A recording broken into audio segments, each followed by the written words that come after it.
and go draw left. your own conclusions. I mean, I don't think Who won I don't the think bet? in the written up bet that there was like it has to be the gold saucer one, but that's what we We well, talked okay, about like, it. isn't We that nailed down our exactly what we were terms. discussing about? No, who gives a hoot? I want my $10. Let's look into it. You know what's really fucking goofy about Final Fantasy VII Remake that I right in the beginning when you're going on like the bombing mission, like the second bombing mission, Reactor 5 or whatever, and you're having all those scenes in the subway car, and I don't know, maybe it's just me nitpicking, and this isn't really a problem. I just found it hilarious that it's like all these normal looking people in business suits going to work, and then Barrett just walks in with a fucking Gatling gun on his arm, and Sword has this giant, and Cloud has this giant fucking sword, and nobody cares. And it's just like, oh man, these terrorist guys are pretty scary. I would hate to run into them. Hi, Mr. Gatling gun man. Good to see you going to work today. And it's just like, how am I supposed to take this seriously? This is ridiculous. It was always like that, but I would argue this is one of those things that just gets weirder the more realistic. If this was like, a PS1 Blocky Man game, it would just be fine. But like, because this is like so realistic, I'm just like, these people would notice that there's a man running around with a machine gun strapped to his arm. I've always thought it was very strange that nobody comments, like, ever about Barrett having a big old gun on his arm. But he, like, has this, like, photorealistic argument with the Shinra employee. And, like, why would you call out the man with the machine gun arm in a tiny enclosed space? Are you kidding me? I also like that the Shinra employee looks at the man with the machine gun for an arm and who is very clearly, obviously a terrorist, and says, I bet you support the terrorists. As Barrett comes in to defend the terrorists in the conversation. With a bunch of guys behind him who also have guns and swords. And then it's like later, they're like after you blow up everything and like the big fucking robot guy, and you get back from Reactor 5, and like the guy's like, I've broadcasted you terrorists all over the fucking world, everybody knows who you are. You just get off the train and walk around as Cloud and nobody cares. I'm just like, everyone was just paying attention to this epic fight, and they know who the terrorists are. They like expose Avalanche, but then nobody cares. True. I'm like, why? They were on the TV. Like, what the fuck? Why is this happening? These people should realize that the man with the giant sword on his back, the only blonde person in the entire world apparently, is now among you. Ridiculous. I also Immersion like how shattered. It was really great. It was a great logical change how the plate falling on Sector 7 did not matter at all, and absolutely nobody was hurt, even slightly. Everyone was fine. Every single person made it out.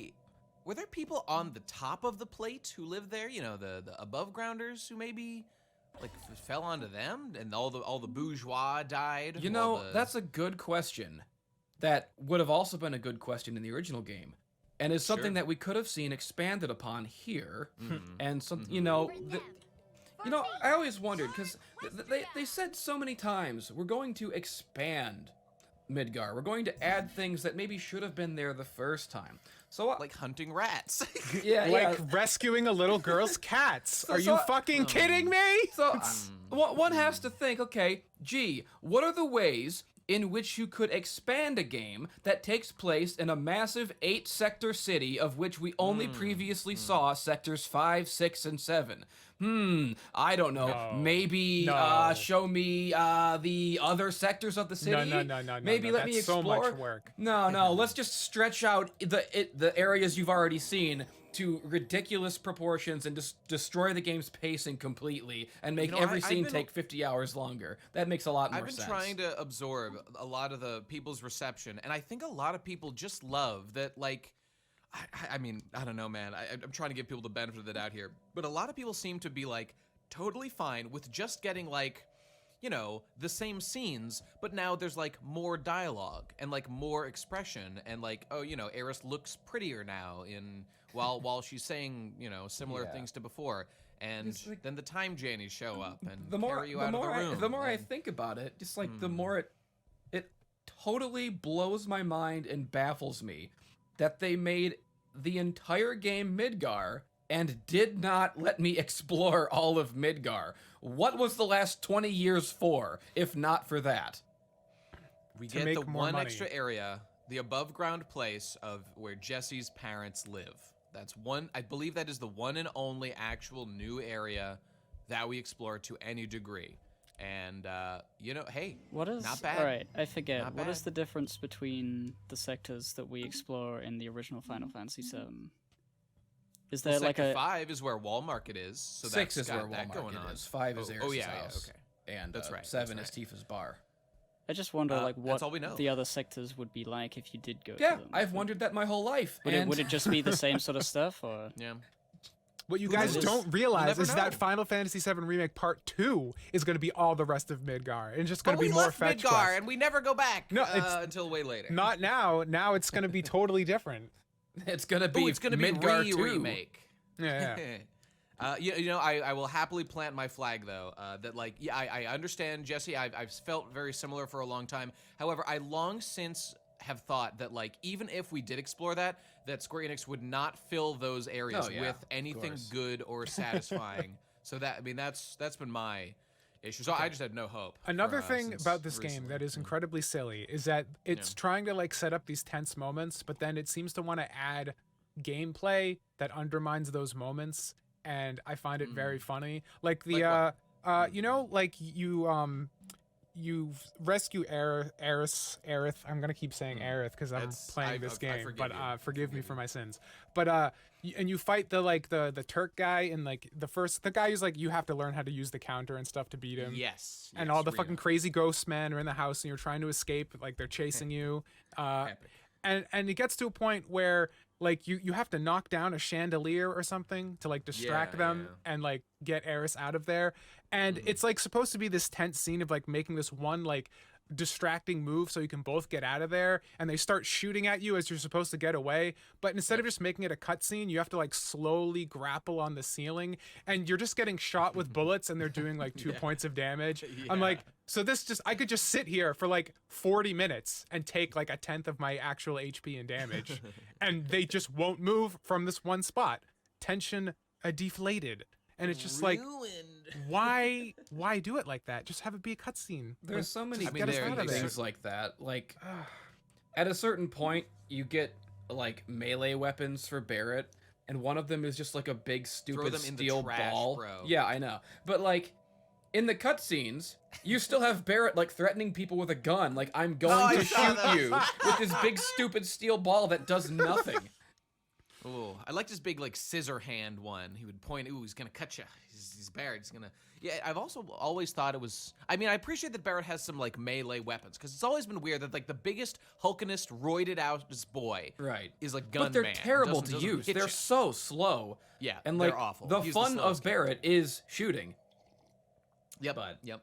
And in the I mean, it's nice in they the original included it. game, you didn't have that problem because it was all just a turn-based, the same battle system for everyone. So the melee attacks were just as quick and snappy as the gun attacks. Were you disappointed? Spoilers, I guess, for Tom and other people. Not really spoiler that Red 13 was not playable. I mean, I kind of thought that was reasonable considering how little time he would have was been at the playable end. for like 5 minutes. So what would the point Yeah. be? Who gives a crap? Meh. But Jesse, tell me the ghost, the final battle. You got to tell me what you think. I've been dying to Okay, hear your perspective. I will say this. I am not disappointed, obviously, because Square Enix did exactly what Square Enix does and exactly what I knew Square Enix would do. You wouldn't be disappointed if a crocodile bit you, because that's it's nature. I'm not sad. I'm not angry at Square Enix. You know who I'm angry at, Nate? I'm angry Who's at that? all the people who are only just now crying foul, who are acting surprised by this, who didn't see this coming. If you didn't see this coming 5 years ago, then it's exactly what you deserve. I'll admit, warned I you. did not We expect all them to go warned this you. far. I didn't So, think they would do I this. don't know what this ending is. I've heard a lot of people complain about it, but there was one Yeah. person on my Twitter feed who just like, man, I just finished Final Fantasy VII. Loved the ending. Amazing twist. Can't wait to see what they do in part 2. Did this person I'm just play like, the original? Yeah. Okay. There's a school of thought that I find reprehensible that any change is good because it's new. I played the original, cool game, liked it, but now it's time for new things. I like things that are different, not the same. The same is bad and boring. Well, like, That's why I bought a game called Final Fantasy VII Remake. See, and that really, it opens up a can of worms on, like, what was the expectation. I feel like a lot of people are, I'm so exhausted. I've been thinking about this so much, and like I last night I was playing Factorio all night. It made me want to kill myself, and then I wake up and I go and I watch like one guy's video. This was the most sober take I've heard from somebody on YouTube. Maybe we'll get his name. And the whole video, he was like, okay, I did not want this remake. I was scared of it, and I knew it would not be good. I was by this guy named Never Knows Best. Never Knows Best. Yeah. Yes, that's the one. And he gets whatever, and he's talking about, and he's like, oh, but actually, the game won me over because it was like good at points. And I was like, okay, like sure, the gameplay's kind of fun sometimes. I agree. But I'm like, okay, but how about he's saving his big point for the end? And he does get to the end of his point where he's like, okay, yes, like the ending is like a nightmare. The fact that they're like setting us free from destiny, like every logical aspect of my body tells me, based on knowing these developers and what Square Enix does, sure, they're giving themselves free reign to write new stuff. These people are not good at making stories. We've seen for decades they don't know what they're doing, this team. So to be excited for a new story is nonsensical, and yet, I'm kind of excited for new stuff, guys. I can't wait to see what happens. Right. Like, Well, what? like his- why would you end on that point? Why? His final point was it will be bad, but there's no getting off this train we're on, which is a I cheeky hate that little point Barrett so reference. much. It personally offends me. Well, but I mean, that's like, a you can't- defense of these choices. A fun fact about that video: that guy Never Knows Best Mm-hmm. commented over the last week on my old Final Fantasy VII "You Cannot Remake, It Will Be Fucking Bad" video. Yeah. And his comment was, "Damn it, I wanted to use some variant of Final Fantasy VII You Cannot Remake in a video title, but then thought I'd better check to make sure no one has done so already, and here I am.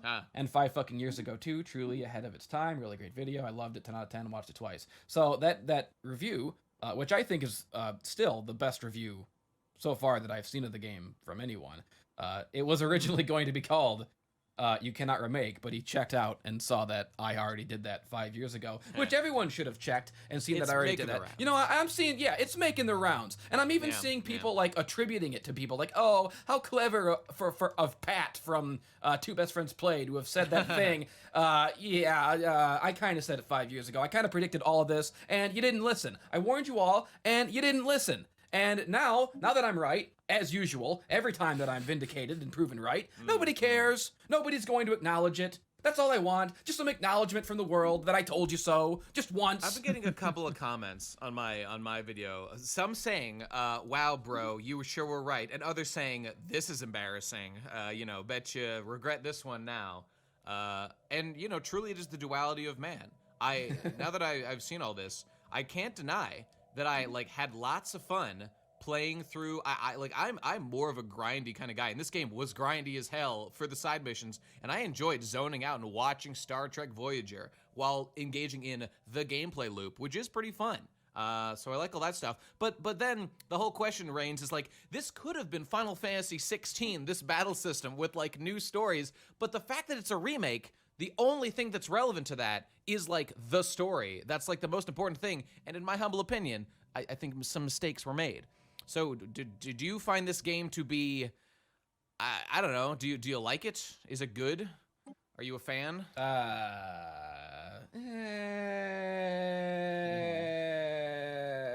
just totally split. There's lots that are good. I mean, it has moments of fun, I guess, in terms of the combat, even though I think the game probably should have just been a standard turn-based. I mean, by the time the game came out, I had been dreading it for so many years that I just didn't care anymore. So it couldn't have possibly disappointed me or let me down, because I was just at a point where it's you know what? I don't fucking care. I'm just gonna take the fucking ride. Fuck it. And so I did. And again, none of the bad stuff surprised me in any way because it's exactly what I expected. So I wasn't taken aback or oh, I can't believe they did this. I'm of course they did that. That's exactly what they would do. Yeah. So I was just kind of bemused by the whole thing. And I mean, the game was fun. So I guess everybody was right, but I was the most right. It's I mean, I I don't know. I generally don't like the mindset of like, you know, I'll accept this. I'll purchase this video game based on the fact that they wanted to make money again, so they just gave it the name of a popular game, and then everybody bought it because it had the name. And it's, you know, it's okay, and it's not great, and the original's better in a lot of ways, and blah blah. But you know, overall, I endorse this business practice, and I will do it again. The next time they come back with something that I recognize, I will buy it and. Can't bring myself to do it. I can't bring myself to put anything in my mouth. Yeah, I think Ben's dying. I don't know what's going on, but he's dying, guys. I went out and I broke keto this weekend, and I went out and I splurged, and I was like, you know what? If I'm off keto, I might as well eat some carbs that I like. So I ate Dunkin' Donuts, I ate Doritos, and I don't know, man. One or two of those things must not have agreed with me. We're too Now old to have I'm fun gonna die with our food. I'm gonna die right here. It just doesn't work like that anymore. Every time I have Doritos, I feel good for about 10 minutes, and I feel bad for about 10 hours. And yeah. it really is the worst thing of all time. Once you hit, everyone's like, "Oh, your 30s are your best years." No. As soon as you hit 30, I don't believe it. it's your life's basically over. I don't believe You're it. no longer living. You've just begun the 50-year process of dying when you hit 30. They just contain all the same. We say this to normal Cyber Shell salts and on the stuff. verge of 30 himself. I'm sure you're really looking forward to it now. Yeah, I turn 30 next month in October, and Dude, I'm not looking party. forward to it at all. I know. Party this last month. I was. This is the last. Everyone Enjoy wish your. Cyber Shell The last month- early birthday. This is the last month of my life I get to be happy and enjoy things Enjoy before your my body vestigial youth. just It's gets all it's destroyed by itself. Mm-hmm. Jeez. Yeah. I can still remember what it's like No to more eat fast Doritos. food and Doritos. I remember eating fast food and Doritos and feeling happy, and they just made me feel Yeah, happy and remember good. And I like didn't die downing a party later on. pack from Taco Bell and just like not missing a beat. The can't idea even- of eating 12 tacos was like, it wasn't funny to me. It was just like, yeah, that sounds like a good idea. Yeah, I'm gonna and do now, that. now I look at a party pack and I feel like I'm dying. It's the worst. I seriously actually am considering going and making myself vomit because it's like it's that serious. The feeling when you want to vomit but you can't vomit, that's the worst feeling. That's so much worse than actually Can we just- vomiting feels good because then it's like done. I mean, it doesn't feel Yeah. good It to really do it. does. But We it are feels good talking when it's like done. such old people right now, talking about how good it feels to vomit. But like, can we pause and can we appreciate? I love it when I have a smooth bowel movement. But just Ben, can we just appreciate for a second, viewers, listeners? We have the Virgin Nate, who won't come on the podcast for months because he just doesn't feel like it. Then we have the Chad Ben, who's like wants to make himself puke because he feels so bad, but is still on the show anyways. I'm just saying, credit where credit is due. Through hell or high water. People thought I was and- I joking, mean- but no, Ben is actually like on the verge of death right now. We might have to delete this episode because he could die during it. That would be I want. That's some good I want to clickbait. die. I want to die on air. I I want to agree, die and on recording. Not to get like during an super episode. dark about it, but it would be so like, think about how legendary it would be to like die in the middle of like a live performance. Like, I'm not saying I want him to, but like, imagine if Kanye West was like right in the middle of the Super Bowl halftime show, he just pulled out a gun and like blew his brains out. Everybody would be talking about that for the rest of all time. I don't know. I'm just saying, hypothetically. Don't tempt me. It's like that Don't episode of tempt me. Boondocks where he's like, I got shot. He's like, no, I got shot for real. Because he gets shot singing the song, I Got Shot. What a classic early 2000s reference that our audience is Just too like- young to remember. Classic interpretation of The Boy Who Cried Wolf. And yes, our audience, your audience, I should say, I'm sure the average age is around 12 years old, so they don't even know what Adult Swim is, let alone They the certainly Boondocks. act like it. They're all at home, wearing their No Nate No Watch shirts.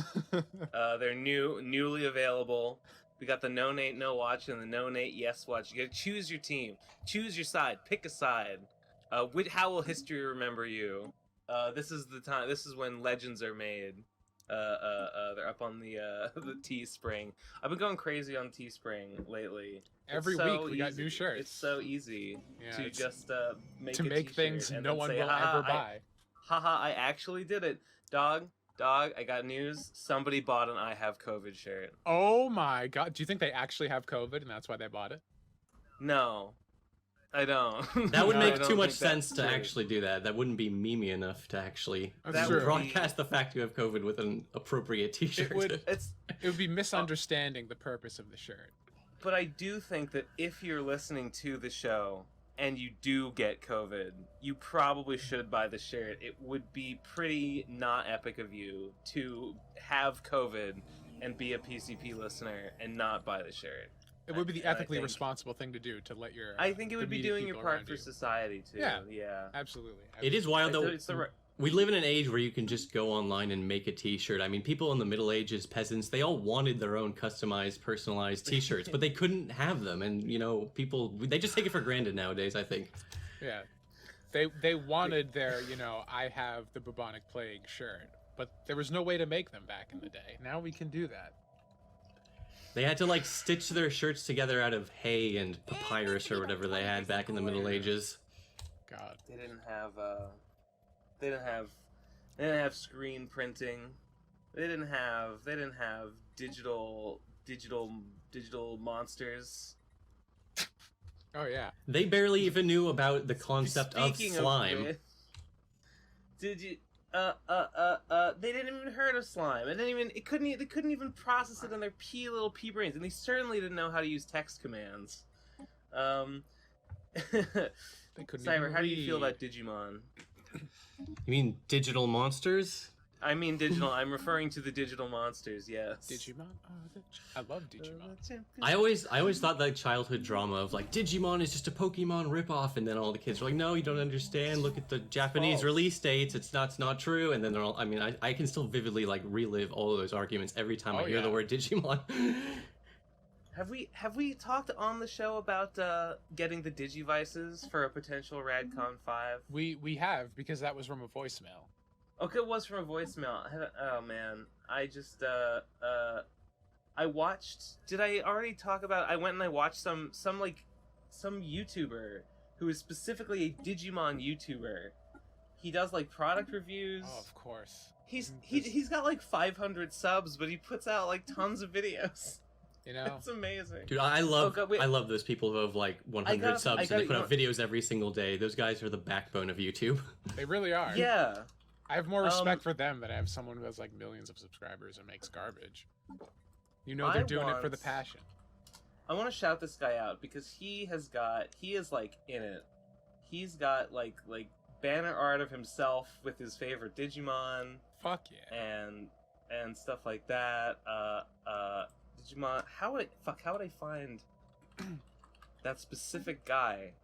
Just go to your 'cause history. If you were watching videos, they're probably in your history. Still. I was, but this was a couple weeks ago. Well, you gotta scroll for a little bit. Shout out to Alekmon. That was always the Digimon I wanted to be my partner back in the day. I thought his design was really cool. I liked a couple of the. I didn't like any of the small versions, but there were a few of the ultimates that I liked. I liked Mega Kabuterimon a lot. He was pretty Thought beast. he was.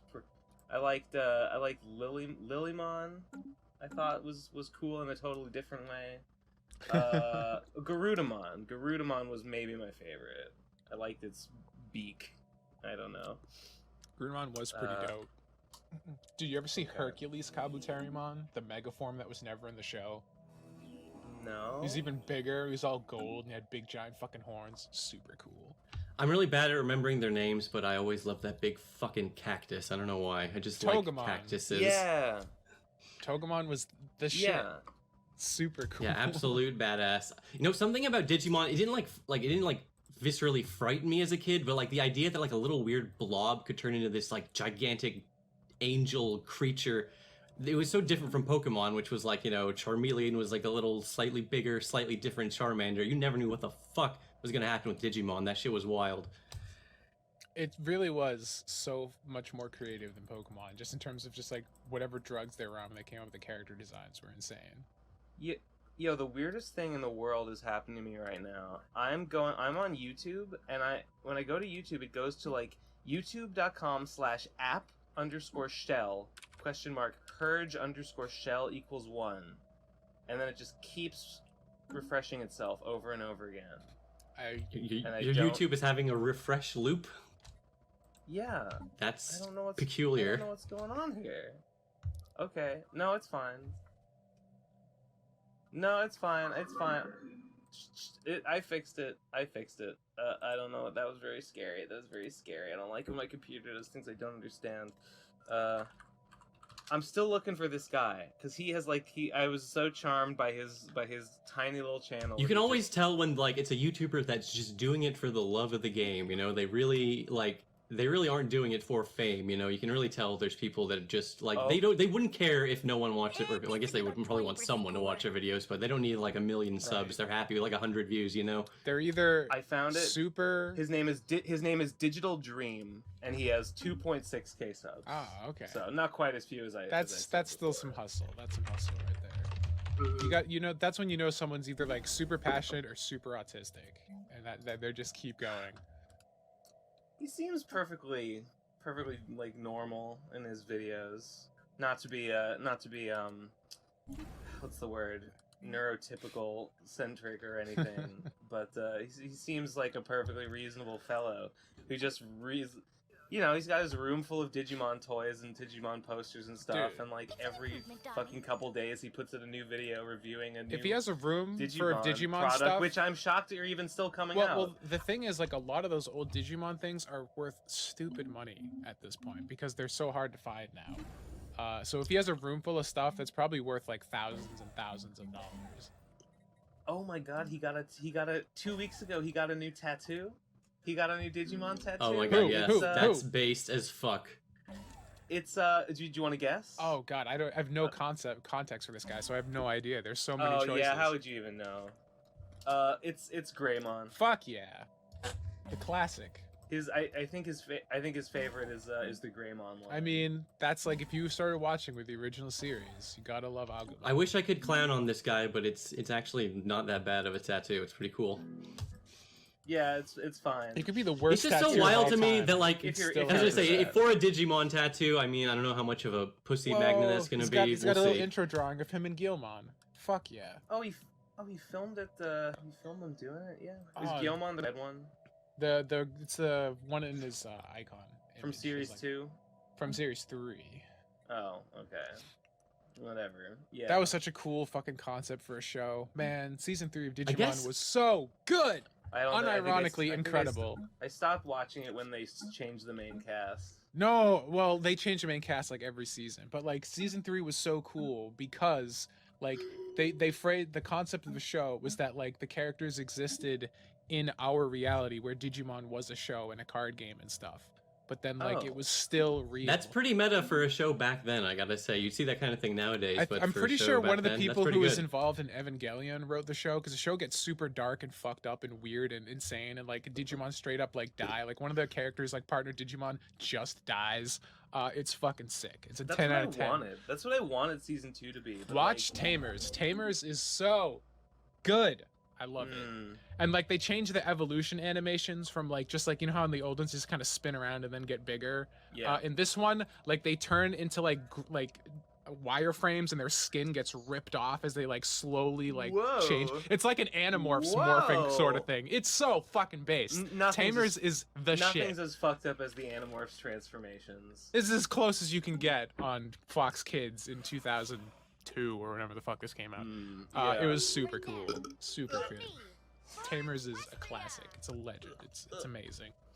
Are there still new Digimon things? I mean, I feel like I should know the answer to They're this. currently airing right now a Okay, I didn't- kind I of like didn't know that. spiritual successor to the original Digimon adventure. It's like a retelling and like augmentation of the original storyline. I've only watched the first couple episodes. They stopped airing it because of COVID. I guess this year, or maybe last year, they reissued some old. I guess, as I learned from Digital Dream, you're not supposed to call them Digivices because they're not Digivices. They are, V-Pets or virtual pets is the word for the toy version. Yeah, that you take care they're of. the original V-Pets. They made some Digivices in the US that were kind of just like pendulum games that didn't have like the pet raising part of it. Yeah, Which they're I had a just, bunch like, of those too. Some unrelated I don't know. What did you do with them then? They just like you just like clip them on your belt or whatever, and you walked around with them, and then they just go through like these little levels. The levels were divided up into steps, so every time you took a step, your little Digimon walked through this level, and you would just fight other things that showed up, and it was just like kind of a game, where you just fight other Digimon. That at the end of every level there was a boss, and if you beat the boss, you move on to the next level, and kind of followed the progression from the television series. Kind of like a VPET / Pokewalker sort of. Yeah, it was like thing. a Pokewalker like 10 years before the Pokemon. Yeah, I was gonna say once again, Digimon does it before Pokemon. Look, and Digimon better. is objectively better than Pokemon. Fight me. It's true. It's just cooler. The show's better. The lore is more ridiculous. You have one where fucked up lore. a little cat turns into an angel, which then turns into a dragon, and you're just like, that doesn't make any sense, but it's fucking lit. Am I crazy, or would Digimon lore make for a pretty good lecture? Oh, it would be incredible. Yeah. Okay. That's what I'm thinking. That's where my head's The first thing I thought of when I saw fucking Mega Evolutions in Pokemon was so just like they're never gonna stop ripping off Digimon, and they're never gonna stop, and they're gonna keep getting away with it too. Oh, now they warp Digivolve. Okay, I get it. You fucking hacks. Warp fucking Nintendo. Digivolve? Yeah, that was like from season 1 where they unlocked their Mega Forms. They had War Greymon and Metal Garurumon. I can't believe I still remember all of this, but I watched these shows so much as a kid. I could do a lecture on Digimon right now, I bet. But I won't, because who has the time for that? Take the floor while I go and throw up. Are you seriously gonna puke? No, really that bad? probably not. But I wish I could. I wish I would. I did throw up on Friday. I did wake up in a little bit of vomit. Well, I mean, We've all been there. That's just a Friday night for Ben Sane. You know, my sheets needed to change anyway, so it's fine. Abhorrent. The only great. time I've ever puked from drinking too much was the first day of RadCon 4. On that first stream. I forgot that you did. I remember that I did. It was a nightmare. I very rarely throw up from drinking, but I guess once in a while it happens, and this was usually it's just in one of those charge. days. I'm just usually in charge of my own drinking, and I'll stop way before that. But when you have people paying for you to keep taking shots, you can't stop, and you go past your limit, and you die. It was pretty legendary, though. It was a great time. It was totally worth vomiting. The first day I'm there, I'm just like, this sets the tone. It did. It was the perfect tone setter. I wouldn't have had it any other way.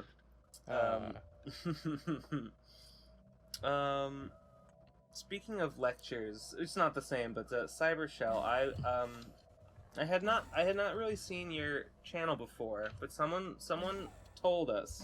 A couple people said, like, hey, this guy Cyber Shell has been away from the YouTubes, and he's just came back, and apparently he is or was a PCP head at some point.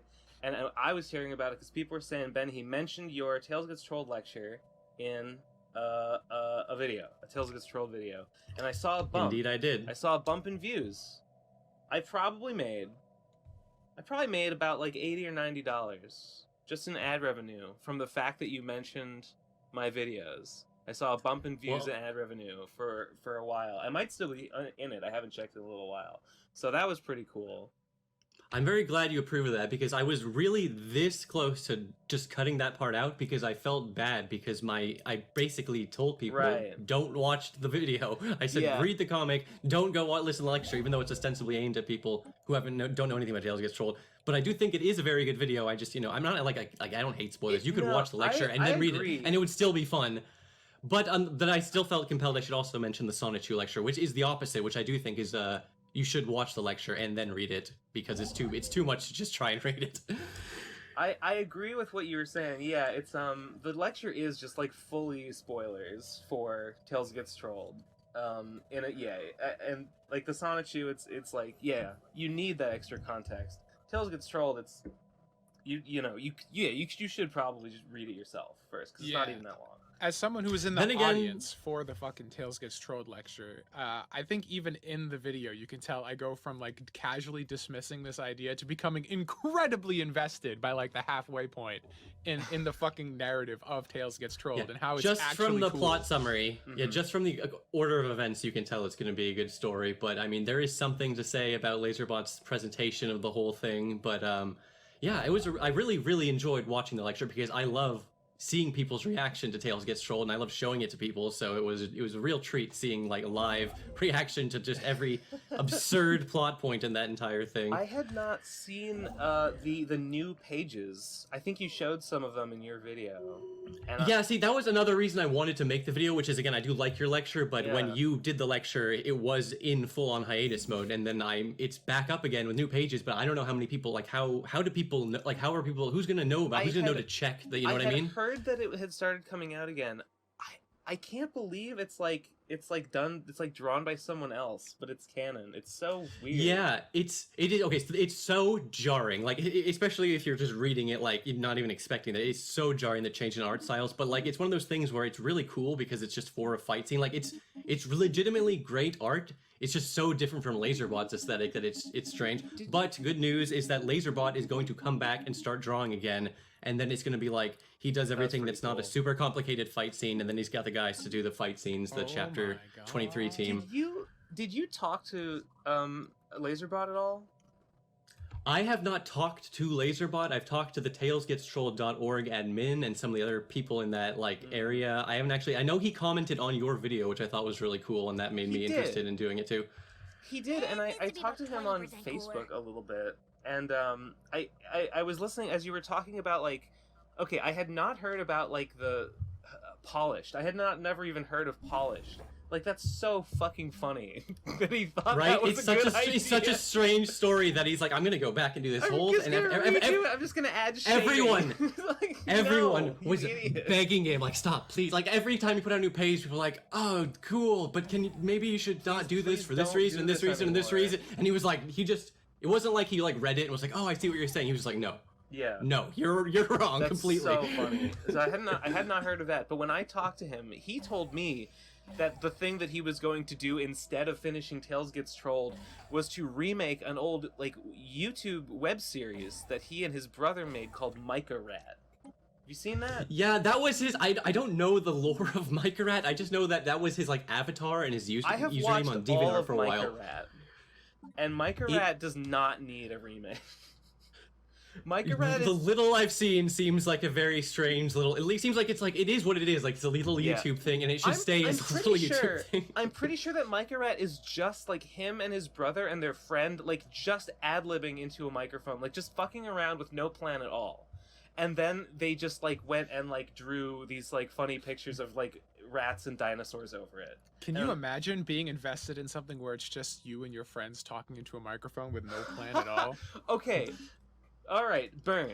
Can you imagine ad-libbing something and then animating it? Like, I'm pretty sure Rick and Morty ripped these guys off big time, and I think I'm seeing a Laserbot lawsuit in the works. Imagine trying to remaster that. Imagine that would trying be to go hilarious back and thing remake it. It does seem like to I don't even understand it. I don't understand what it is yet, and like I mentioned in the video, like Super Mario Bros. Z, like there's like multiple projects that like these people are like creative types. I mean, there's like I'm just gonna go back and start from the square one and do it all over again, but better. But it's like, no, the whole point of art is like you get better over time. Like by the time he catches up to like where he was, he's gonna be so good, he can even prove his skills even more that he needs to remaster the remaster. You know? It's just one of those artism things that just pervade the creative mind. I don't know if it's ever been good. Has it ever been a good idea to like for a creator to go and like remaster their thing? It is objectively bad every time. If Tails Gets Trolled or this was completed, like it was done, like he finished the entire story, start to finish, told the entire thing, and he didn't have anything else he wanted to do, then maybe if he wanted to remaster it, I'd be on board. But he literally stopped in the middle of a fight scene on a cliffhanger, and people were like begging him to come back and work again. And it was after a hiatus, he came back to work on Tails Gets Trolled to polish. It was so funny. It was like every single thing made it the wrong choice, but he still did it. Yeah. No, so I'm glad. I'm glad that like the canon pages are coming out. That's crazy. I haven't actually. Yeah, I'm so glad to see it going on. Yeah, it just like literally just a couple days, like 2 days ago, the fight between Coyote and Tomorrow finally ended. I saw someone I saw a spoiler for who won. I won't repeat it. This is the getting off the boat moment for Tails Gets Trolled, as far as I'm concerned, because now things can actually happen. And you know, like spoilers, it is technically spoilers, but the chapter 23 script was posted to his Patreon like years ago, so I've sort of like known how this fight was going to play out for ages. But it was really cool to see it get like drawn. I saw the scripts, I didn't read them. Yeah, you know, it's not as an insult, but it's really hard to read a LaserBot script, not just because it's formatted to the point where like it's genuinely hard to even tell when like one line starts and when another stops, you know what I mean? Yeah. Like he'll write the character name and then just write the dialogue. He'll write the character's name and the dialogue, but like no quotation marks, so it's incredibly hard to tell what's going on. But it was comprehensible enough that I got the gist of what the fight was going to be. I don't know if you have any idea, but like, did he used to like write the scripts out and then draw it, or did he just draw it as he goes? Like, did he always script it? I don't believe he always scripted it. I think he only wrote the chapter 23 script because he was in one of those situations where he didn't have access to his computer or whatever. But yeah, you know, he had the idea. He was the one saying, "I wish I had a team to draw this for me" way back in the day. But it just, you know, he's not really the kind of guy who's sort of going to be capable of putting together and managing a team. You know what I mean? That's hard. So that just sort of happened. Just one just sort of spontaneously formed from the TalesGetTrolled.org admin guy. He just wanted to continue to see where it was going to go. So he got some guys together, and I should really join that Discord and like get better, you know, because I'm just talking them over Twitter DMs and stuff. So yeah, there's like they're making new pages and stuff, and I'm very excited to see where it's going to go. Damn. Is this like the last chapter? Is it supposed to like end relatively soon? No. Okay, so it's a little confusing because the chapter that he's been on and working for a long time has been called The Conclusion, but that's just referring to the conclusion of the Coyote and Tomorrow fight. Yeah. I'm not sure how much longer the actual comic is going to go. He said different things. I've seen a post where he's like, it's going to be 100 chapters long. I saw a later post where he said it's going to be 60 chapters long. And then I saw another post where he's like, I haven't told a quarter of the story I wanted to, so I have no idea how long it's going to actually end up being. Where could it even go? That's what I'm trying to say. Like, it's like, I know, it's like, he posted something incredibly, like, when he canceled it, or quote unquote canceled it, he posted like a question and answer session on his DeviantArt, and people would just ask about random plot points, and he did reveal some things, and I don't know how much of that's going to, like, stay canon, you know what I mean? Because, like, he talked about the Man in Ice or whatever a little bit, and some, just some of the weird, interesting things. The Man in Ice, yes, the Man in the Ice. Of course. There's so many weird little plot threads that he like seeds and like things he's planted, like, and there's so many things. It didn't really that even never seem went like anywhere. It was wrapping up. Like he was really, still it's introducing shit not. like the ant from Ants was still like a new thing that seemed like a complete out of nowhere like twist. Okay, so that's one of the funniest parts about Polish. It was that it really wasn't polished. It's such a misnomer because it was so much of Polish was new content added mixed in with the old content. So it was literally like new comic mixed in with the old comic with which new art. It was so confusing. But yeah, it's so funny. The new stuff was not. I mean, the new stuff was it good at all, or was it just like padding? The new stuff in Tails Gets Troll Polished, Yeah. I don't want to just dismiss it all as being like bad, but like I tried to explain in the video, like, you know, a lot of the good parts of early Tails Gets Trolled, just things are just like happening at a very brisk pace, and like, you know, he's not overthinking. He was not overthinking it back in the day. He was just like, I'm gonna make a comic where Tails gets trolled, then Tails, and they beat up the trolls, and I don't even know if he really thought he was gonna go further than that, but he just kept going and going. Yeah. And there's so many individual plot threads that have yet to pay off, like. You think in the early comics, Shadow and Mario and Bowser and like the Troll Slayers they seem like they're gonna be so important. They've spent the last like 20 chapters just like sitting in a field planning. That's like all they've been doing for years. The way that the comic almost immediately pivots to not being about Tails getting trolled, but being about this weird conspiracy theory and like this war is like really funny. And it really just seems like he had this initial idea about like, haha, what if Tails got trolled? And then and Sonic had to go and get revenge or whatever. And then he like did that, and then it's like, well, nothing else to say about that, I guess. But I've introduced all these troll characters and stuff, and now I've put all these Sonic the Hedgehog characters together. And Mario's there and Bowser and whoever the fuck else from League of Legends. And like, yeah, I'll just keep it going. He's got like all these little warring factions that he's setting up. And for one of the stupidest things I always thought was so funny was he's like, when he's showing off the defenders or whatever, he's like, now I'm gonna show you our 2 bosses. It's like Leapfrog and Frogger, but you only see him in that one page, and then they're like, now we'll show you our real main boss, Pac-Man. And then you literally never see Leapfrog or Frogger ever again after that. It's like, you're what informed the fuck? that they are the boss, but there's like bigger bosses that matter more. It's actually all about Pac-Man, so fuck those other guys. They're unimportant, irrelevant. Even then, even in the later chapters, now everything with Pac-Man is completely been superseded, and Pac-Man himself is just a pawn of the Cheeto Man. And I don't want to get into spoilers too much, but it's like it's so confusing, and like a lot of stuff he's definitely Cheeto like Man. didn't fully That's plan not out. his name. But I know it's so funny that he's not Chester Cheetah, he's just Cheeto Man. Cheeto And Man. He's never gonna correct it. It doesn't matter. That's what he's called. That's what he's called in this universe, and who are you to say otherwise? Oh my god. I do love how he'll take characters and make them his own. Like, he clearly doesn't really give that much of a shit about Silver the Hedgehog. He just sort of took the base and used him to make an interesting, funny character. But the weird thing is, he does have a weird amount of, like, respect for the lore. Like, Silver is using his green. It's not mostly lore accurate. It's just his personality is different and better, in my opinion.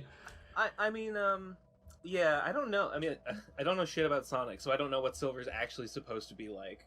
I think he's like really smart, right? He's like some kind of super genius, like psychic guy. It's like Mewtwo. It's a little confusing, but he's like from the future, and he's like, yeah, he's got psychic powers, and he's sort of like an optimist type guy. He's not like super smart. Optimist. He's just sort of like, okay. I don't know. He's not really he's really not the most well fleshed out character, which is why I think Laserbot had more fun just sort of, exploring him. And I don't know, it's funny just to me to see his interpretation of Sonic was really fucking funny to me, and that almost instantly hooked me in. The line where he's like, "Sorry, Tails, if this looks gay to the viewers." I don't know why I just died laughing at that. Classic moments. And then spoilers. I don't want to get too much spoilers, but this is pretty early on. But when he actually did kill off Sonic, I was like, oh shit, this is getting real.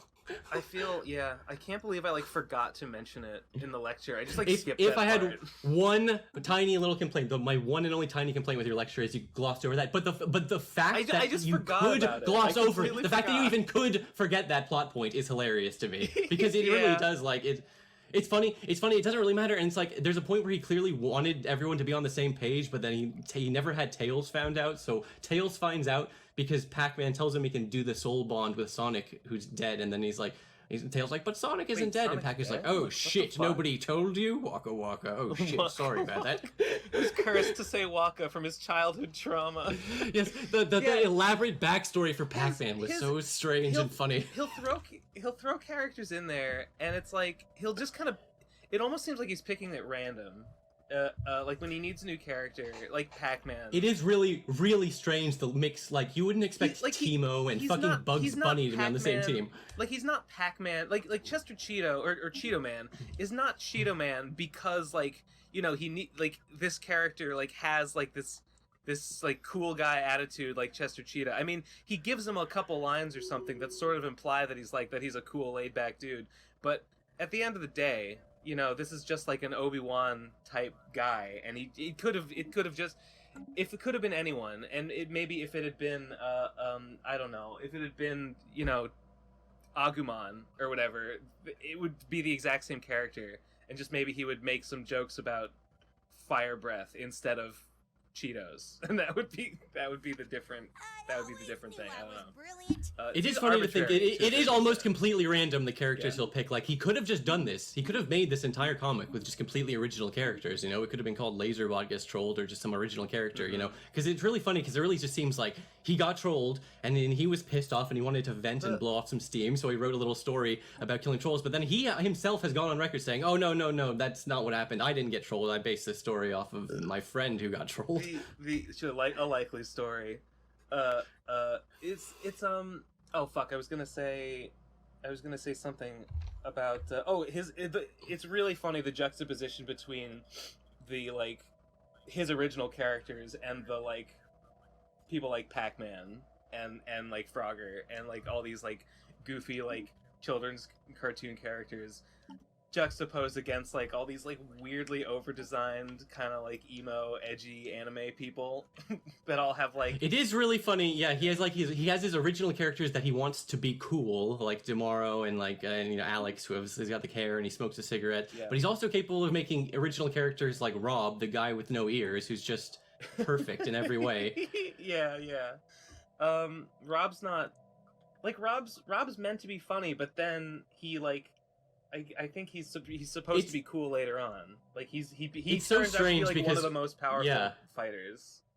Rob is like, it is a joke, like obviously intentionally supposed to be funny, but it's like Rob is like funny intentionally and unintentionally because yes, he makes like he ends up becoming like this really badass character later on. Who's some really fun. He has a really fun fight scene Like, to oh watch. shit, he's Dragonborn. That's when it all changes. One of for my him. top favorite fucking twists in the entire comic because it's like it really was such a stupid, silly thing. But all of a sudden, it opens up all these new powers for Rob to have, and it sort of almost makes sense because like his ears, not having ears, protects him from the shouts he does. I don't even know. It's so fucking funny. Oh, of course he was Dragonborn the whole time. Like I should have known that in this world, some people are just Dragonborn and they have whatever powers that entails. I never. It's just so funny. It's funny. It's like Laserbot played Skyrim at some point, and then he's just like, "Yeah, I'm gonna put that in the comic." Like, it's just so funny. Like, he will just put things in the comic, and like, there's no one in the comic is ever like, "Oh, why is Bugs Bunny hanging out with Shadow the Hedgehog?" It just makes sense. Like, nobody questions it. It's just like completely what normal. a stupid question. Like I could point to any two people on the street and be like, "Hey, why is that guy hanging out with that guy?" I don't know. These are just funny because- people in this world. Why would you question At least it? in Sonichu, there's like this sort of like alternate dimension and like imagination type lore that almost sort of explains it. There's nothing like that in Tales Gets Trolled. It's just this is the world. Tales Gets deal with Trolled it. is simply a world in which the people happen to be Bugs Bunny, etc. Yeah, it's not like Sonichu where it's like this takes place in the cartoon version of reality where like cartoon characters are real.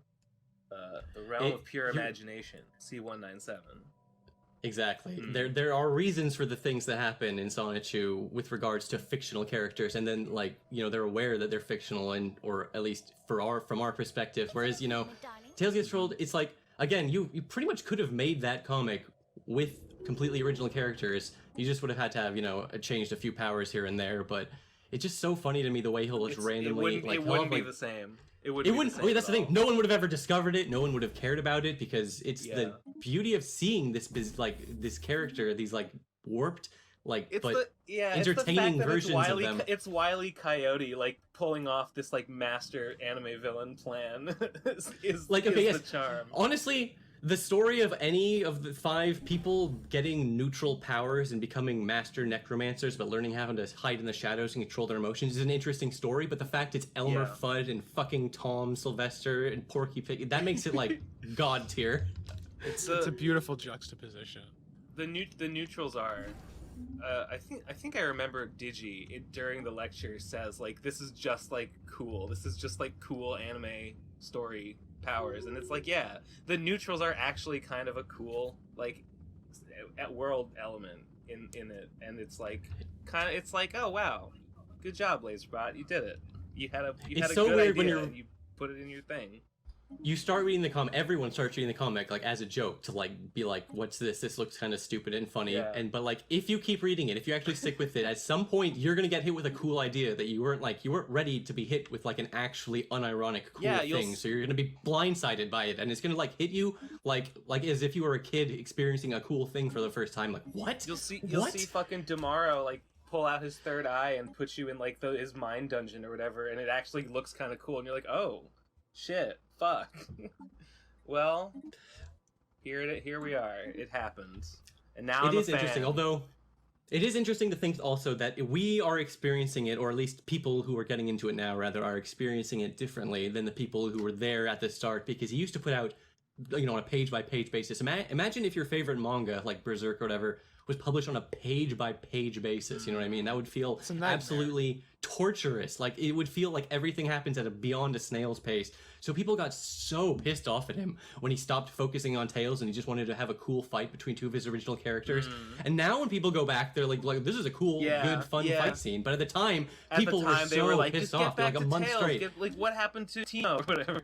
Yeah.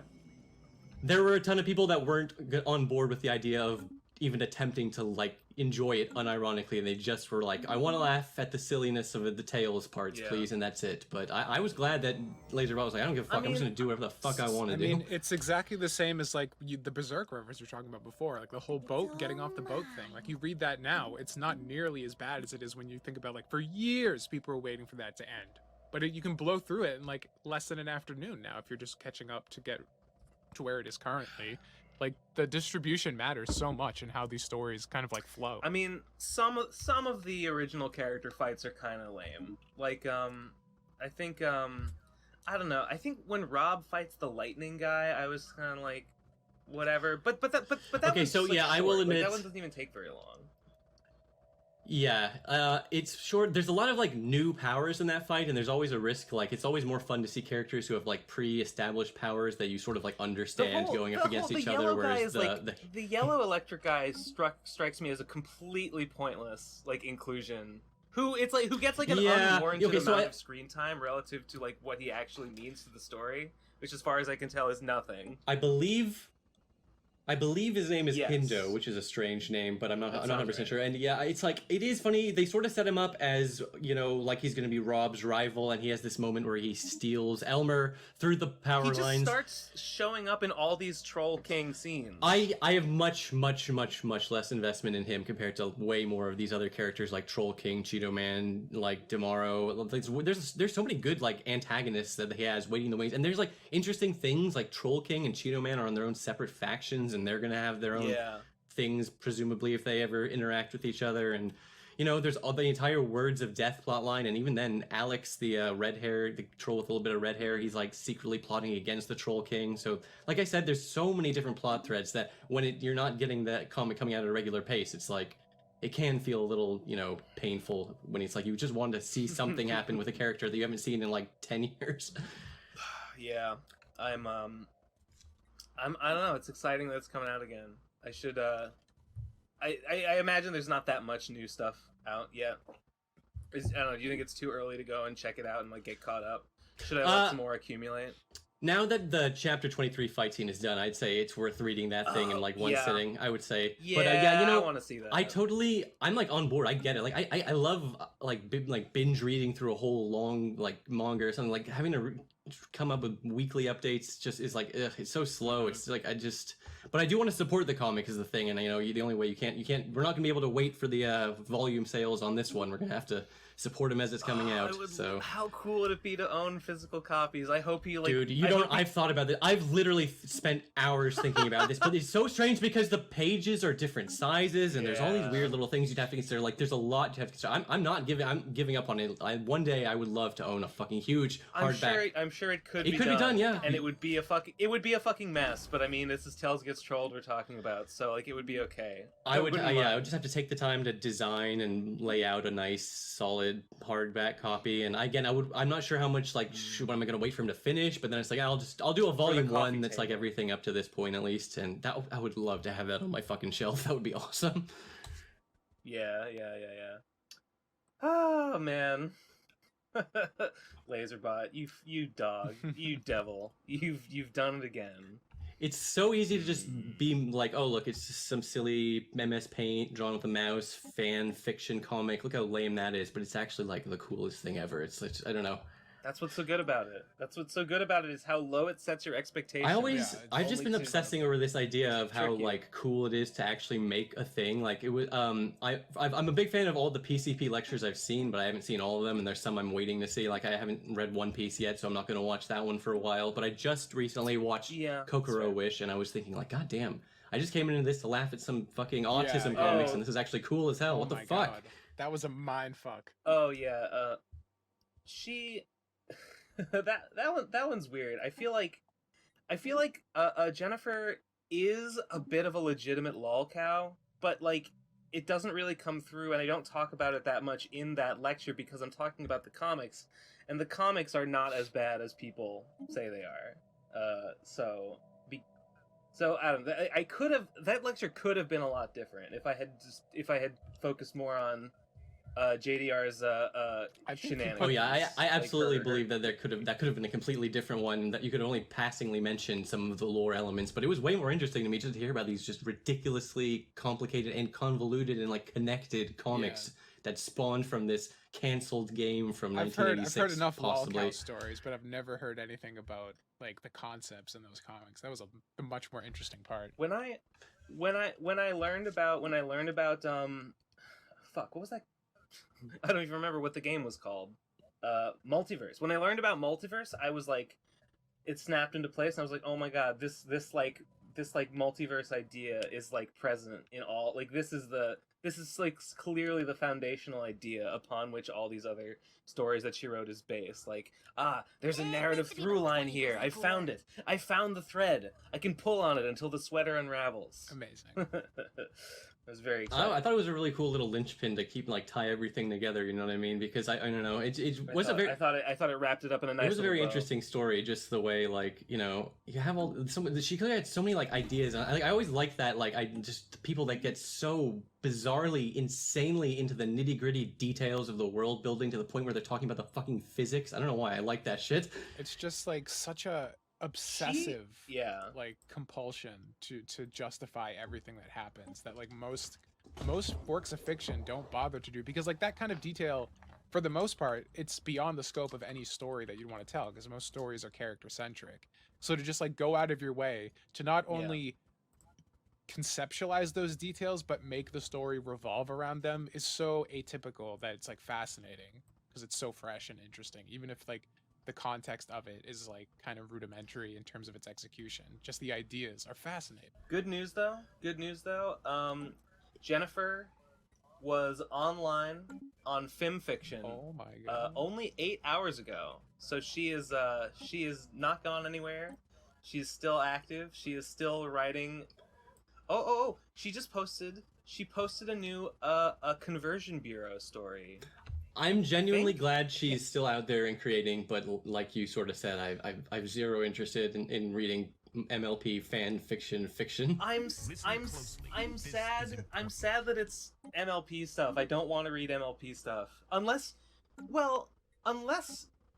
and you know, for the only in this one moment have I suddenly considered maybe I should read one and see what it's like. Because what if it's like Tails Gets Trolled and like there's ponies in it, but like the stuff that actually goes on in it is like very non-pony centric, and it's really its own thing that just happens to be set in Equestria. Even back in the pony days, I remember I've heard the name Conversion Bureau like talked about. Like that was something that people knew of.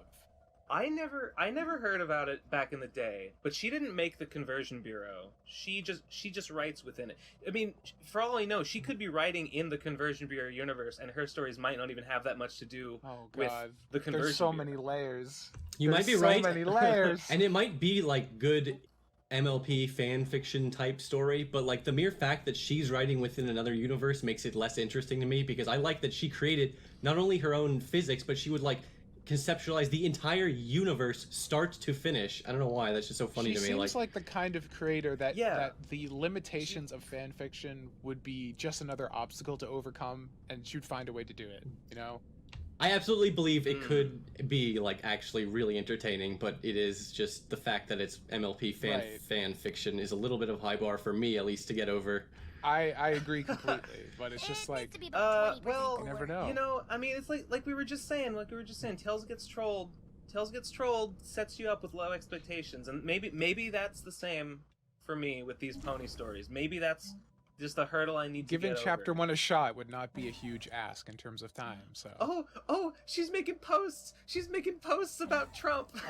She doesn't like him. Oh, she's talking about the election. You know what my Kokoro wish is? That Joseph Biden wins the election. Yes. Should I? Okay, I kind of want to read some of this. Do you want to hear? Oh, how long are they? Do you want to hear? It's not that long. All right. Okay. Let's get a vibe check on how this feels. Yeah. Yeah, vibe check. Okay, a prediction checklist by Chatoyance. She wrote this yesterday. The Trumpublicans install a loyal Supreme Court replacement, Barrett, for Ginsburg. The Democrats will do almost nothing at all. Their reaction will be weak and you know what? This is boring. Never mind. She's just whatever. Yeah. Should just leave a comment that's like, go back to talking about world plates. Go back to talking about ponies. Oh man, she's posting like every day. Not stories, just like posts on her timeline or whatever. Got into the politics fandom, the worst fandom of all. God, I really hope it's literally more healthy of an outlet to be writing My Little Pony fan fiction than it is to be ranting about Donald Trump every day on a My Little Pony fan fiction site. Like, what the fuck? Yeah. At least do it on Twitter where people will actually give a shit. Oh yeah, no, she's predicting that Trump stays in office and basically declares himself dictator for life, and we enter a dystopia. That's what she thinks is gonna happen. She's cool. Not alone on that thought process. I suppose. Write some fan fiction about it. Write some fucking fan fiction about it. Go back to dance for me, monkey. You know, it is kind of funny that you're saying though. Like, I'm sure there are so many people who like, I'll never ever get to consider reading Tales Gets Trolled because they have just such a strong aversion to like Sonic autism, you know what I mean? Right. And then that's why, and I have like, that. Let's not be closed-minded. Yeah, you know, it's funny. Yeah. I'm gonna admit something which is a little rude to you guys, I guess. But back when My Little Pony first hit the scene, I was like, yes, finally, there's a bigger lightning rod for autism than Sonic, and I was just so grateful that it was like diverting away the autism from my franchise. That's fair. Yeah, that makes sense. Okay, but the show had like really great animation and like the songs were all really catchy, and you know it had a lot of jokes in there for adults too. One of the more embarrassing things that I'll probably ever admit is that I never watched an episode of My Little Pony because I was afraid that I would like it. I thought I would like it because I could get into that. I like Sonic. Who knows what I'll like. It's true. I totally do not understand Sonic. The only Sonic I've ever played was like I had a friend in like elementary school who had a Genesis, and I would fuck around and play a little Sonic here and there. I never like beat a game or anything, and I never played any games after the Genesis. There's something really compelling about Sonic Adventure that I can't quantify, but it's there, and I really like it, even though they're not. I know exactly what you mean. As someone who didn't own a Dreamcast, I can't see it. I can't see what you see. I just watched. I literally before this episode started, I watched Cybershell's video on the differences, like why Sonic Adventure DX is a bad port, and like you open it talking about how like you first played it on Dreamcast and it was like magical. I had the exact same experience because I played it on Dreamcast the first time and like it blew my mind to shit about how like playing through that first level. It just felt like this is like bigger and betterer and cooler than anything my other consoles could do. Back in the day, every time there was a new console generation, it was like the next coming of fucking Jesus Christ himself. And it was the Dreamcast was the first new console. Don't, huh? But I mean, I can absolutely agree that it's technically I can hear like I'll sit down and listen like a 2-hour long video detailing every reason Sonic Adventure 1 and 2 are objectively bad games. And I'll like sit there nodding along, agreeing with every single thing they say, and then go, yep, and then I'll go back to playing them and loving them and continuing to enjoy them. And is it nostalgia? I don't know, maybe. I replayed City Escape, like trying to get like just 100 points higher score, and just like trying to like min-max my run in Metal Harbor and all that kind of shit. Like, I don't know. There was just something so fucking compelling about those games. So even to this day, I to go on a little just quick tangent about it. Back in the day, I mean, first of all, I get why people don't like Sonic games because if you just pick up, play it, beat it one time, and then put it down, it probably won't feel that great because like. You can just run straight forward in a Sonic game and ram your fucking face into every single enemy and lose all your rings and pick them up. And you can beat the level like that, you know what I mean? The skill, like, it's not hard to beat a Sonic game. It's hard to beat a Sonic game and, like, play it well. And that's where, like, the joy comes from. They actually, like, put the onus on you to get skill mastery and actually, like, learn these games. And that's why they spend so much time on these first levels, making them so intricately crafted, because you're going through them. Did you ever see Devu's video about that? Devu made a video about Sonic, and I did see that video a long time ago. It was a good video. He pretty much explained it right, because like Sonic is about speed, you know. And because back in the day, sound like a boomer, you know, Sega designed games with an arcade mindset that you would be playing it over and over and over again to get good at it, you know. Because like you bought Sonic, it's a brand new game, it's 2 hours long. Obviously, you're gonna play it more than one time, you know what I mean?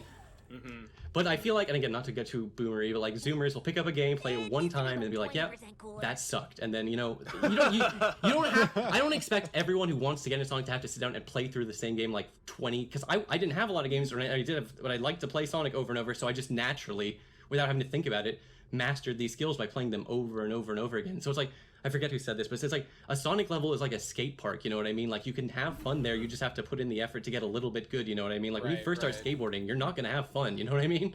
I feel like the Sonic series in general has always had this weird kind of pendulum of an identity crisis. Because I feel like the original Genesis trilogy, like there was a lot of mastery you could do to min-max your runs, but I feel like the focus, like they were still operating under the idea of it being like a Mario style game of like a platformer. Like you play through Green Hill Zone in Sonic 1 and it's a fucking blast and you can just like go really fast and there's like different paths you can find. There's like kind of like, you know, the top, mid, and bottom of those levels. So you can kind of like figure out new paths when you first start playing it. It's like, oh, you can go down this way, or like, oh, this part of the wall's like breakable so I can go through here. But then you get to like Marble Zone and it's like slow and it's about like precision platforming, and like with like a, you know, replaying it over and over again, you can like find ways to like cut down on the time. But like as someone playing for the first time, it just comes to a grinding halt on that second level. Big time. I gotta agree. A lot of the modern Sonic is like, oh no, but Sonic is like speed, like that's the meme. So it's just like hold X to win, where you just kind of like build up your speed meter and you just keep like hitting the boost constantly, and there's very little platforming involved now. It is really strange how the boost games have basically, like, they've almost taken speed out of the equation, because like getting and maintaining top speed used to be such an ordeal, and now it's just press a button. And again, that boost gameplay has its things that are good about it. I'm not fully shitting on it or anything, but like it's just so fundamentally completely different from everything that came before it, you know what I mean? You have like the old games that were very much a platformer with speed as kind of like an afterthought and a marketing gimmick. Then you have the boost games where it's like speed and the platforming is like an afterthought. But like I remember playing Sonic Advance 2. And I feel like that was like the closest to Sonic ever like finding its fucking zen in terms of and I guess Sonic Adventure 2 speed levels or Sonic and Shadow levels did this a lot too, but like speed, you could mix, like slowing down is like a fail state, you know, because like you could replay the first level of Sonic Advance 2 over and over and over again, because I did this in math class instead of paying attention. Me and my friend would pass our GBASP back and forth trying to do the time trial on that. You could get your run down to like 15 seconds on the first level if you like did it well enough, because they had all these extra little mechanics of like having like an air boost and like these side boosts to like keep your momentum going, where normal Sonic mechanics would have you stop. And it's just like, that seems like the way to do it. Like that seems like what this game should be about. It should be about keep building and then maintaining momentum for as long as possible and giving you a tool set to do that. And like Adventure 2's levels have a lot of that too. Like once you get the light dash, there are gaps where you can keep momentum going instead of stopping. Like in Metal Harbor especially, you can skip a lot of like the ramps and stuff. And like that just seems like where the soul of the series really should be focused on, is just like it kind of like a skill-based maintaining of momentum. And there's just like little pockets of it throughout the games where it's just like, it's so fun and it's so replayable, trying to like get a little bit higher score by like min-maxing your ability to go through these stages. And so much of the franchise doesn't do that, and it's frustrating because like these one like levels like Green Forest and Metal Harbor and City Escape and like the bulk of Advance 2's mechanics like get it, and like somebody at Sega understands what the series should be doing. And it's just frustrating as someone who grew up with it, being like, there it is, I want more of that. And then you get like another boost game, you're like, okay, I'll see you in 3 years, give it another shot. Yeah, that's pretty much how I felt about the Genesis games, and like that's why I like Mania so much, because I absolutely fully 100% agree with everything you said about Sonic 1, in that they spent ages getting Green Hill Zone just right, and then they really didn't have, they're like, well, it has to be a platforming game, so they have all these slower zones like Marble and Labyrinth that nobody really likes that much. But I really feel like they started to get it better. They kind of went really hard the other way in Sonic 2, where they had very streamlined levels with the top, middle, and bottom routes that were much less just waiting for platforms and stupid shit like that. And in some ways, Sonic 2 was almost a little too streamlined. They kind of cut out a lot of the exploration. That's why I thought Sonic 3 and Knuckles brought back the exploration, where it wasn't going fast all the time, but there were some really good areas. You can get some like speed that you could maintain. Yeah. And Yeah, I feel like Sonic 3 and Knuckles sort of perfected how I see the 2D games. I can see the appeal of the advanced games. I only really had Advance 1 as the one that I played a lot, but I was really interested in Advance 2 and 3. They seemed interesting. I would, even now, I'd recommend Advance 2. Because like Advance 1 plays a lot more like the Genesis games. Advance 2 is like different in that you start. Yeah, it starts you out at speed, which is really interesting. And then it has a boost function, but it's not boost as we've come to know the boost function, where you press a button to get max speed. It was like you go fast enough and you will reach the boost state, which is interesting. I sort of like that idea way more than the current boost one. But yeah, there's a lot of interesting stuff you can do in the adventure games, especially too, once you get the bounce bracelet, there's like a lot of interesting things you can do to like exploit the physics, and just the spin dash, like you can really use it in creative ways to get like, just do some crazy big jumps. I'm not even like a speedrunner, but you can just like, so that was one of the interesting things about the Chow Garden, which is like, it's such a ridiculous, pointless thing. Like, why is it in the game, right? I got to butt in to say that I really liked your video about the Chow raising. I love that shit. They're like weird esoteric systems. I had no idea they so much time. I had no idea they could look all these different ways. Yeah. Yeah, there's so many different like ways they can look with the evolutions and stats and cosmetics. It's wild, and it's funny because like, people are like, they should make a standalone Chow game. And it's like, on one hand, that makes sense. That would be fun. But I'm just trying to think, like, how would you meaningfully gate your Chow's progression? Like, what's to stop you from just giving them 100,000 animals or crystals in a row? Because you'd have to like hide the animals behind a mini game or something, right? But then the mini game would get super boring after the 10,000th time. So I thought it was kind of brilliant to have like, they don't make you play a stupid mini game to get the Chow parts you need. They make you play a real, actual, fun game, Sonic Adventure 2, and it gives you incentive to replay those levels over and over again to master them. The synergy between the two like systems is really interesting. Because like me and my sister played Sonic Adventure 2 like constantly when we were kids. It's funny, there are people who don't even really like the Sonic part that much, but they were super into the Chow stuff, so they would like tolerate it. Yeah, exactly. She bought like probably like 25 VMUs just to like bring all her Chow around and like work on their stats and stuff. That's really funny because it took a lot of data in the VMU to store the Chow data. So she would just like get like her allowance money and just buy another Dreamcast VMU just to raise another one in addition to like the 15 she was already working on. We had like a fucking graveyard full of VMUs that are just gone. Yeah, now, I was gonna say they're probably all dead now. All my old VMUs, their fucking batteries died. But yeah, that's really I love the Dreamcast. There's so many things about the Dreamcast that are just so interesting to me and like unique, and I just love the VMU. It's so stupid. Like, why did they make a little screen with like it's like they made their like cool memory card into a little Game Boy? It's so fucking strange. I love it, but it is so strange. Like, why would you do that? I remember my sister, like, cause the Chow die eventually. Like they'll eventually just die off. And like one of my sister's favorite Chow like died, and so she like restarted the game without saving it, and like before it died, she just threw it in a VMU to keep it alive forever. And just like weird little things like that just emerged from the gameplay, and it was just like, I don't know. It was like such an interesting system that I never really got into, but like I was able to see how complicated and intricate it got.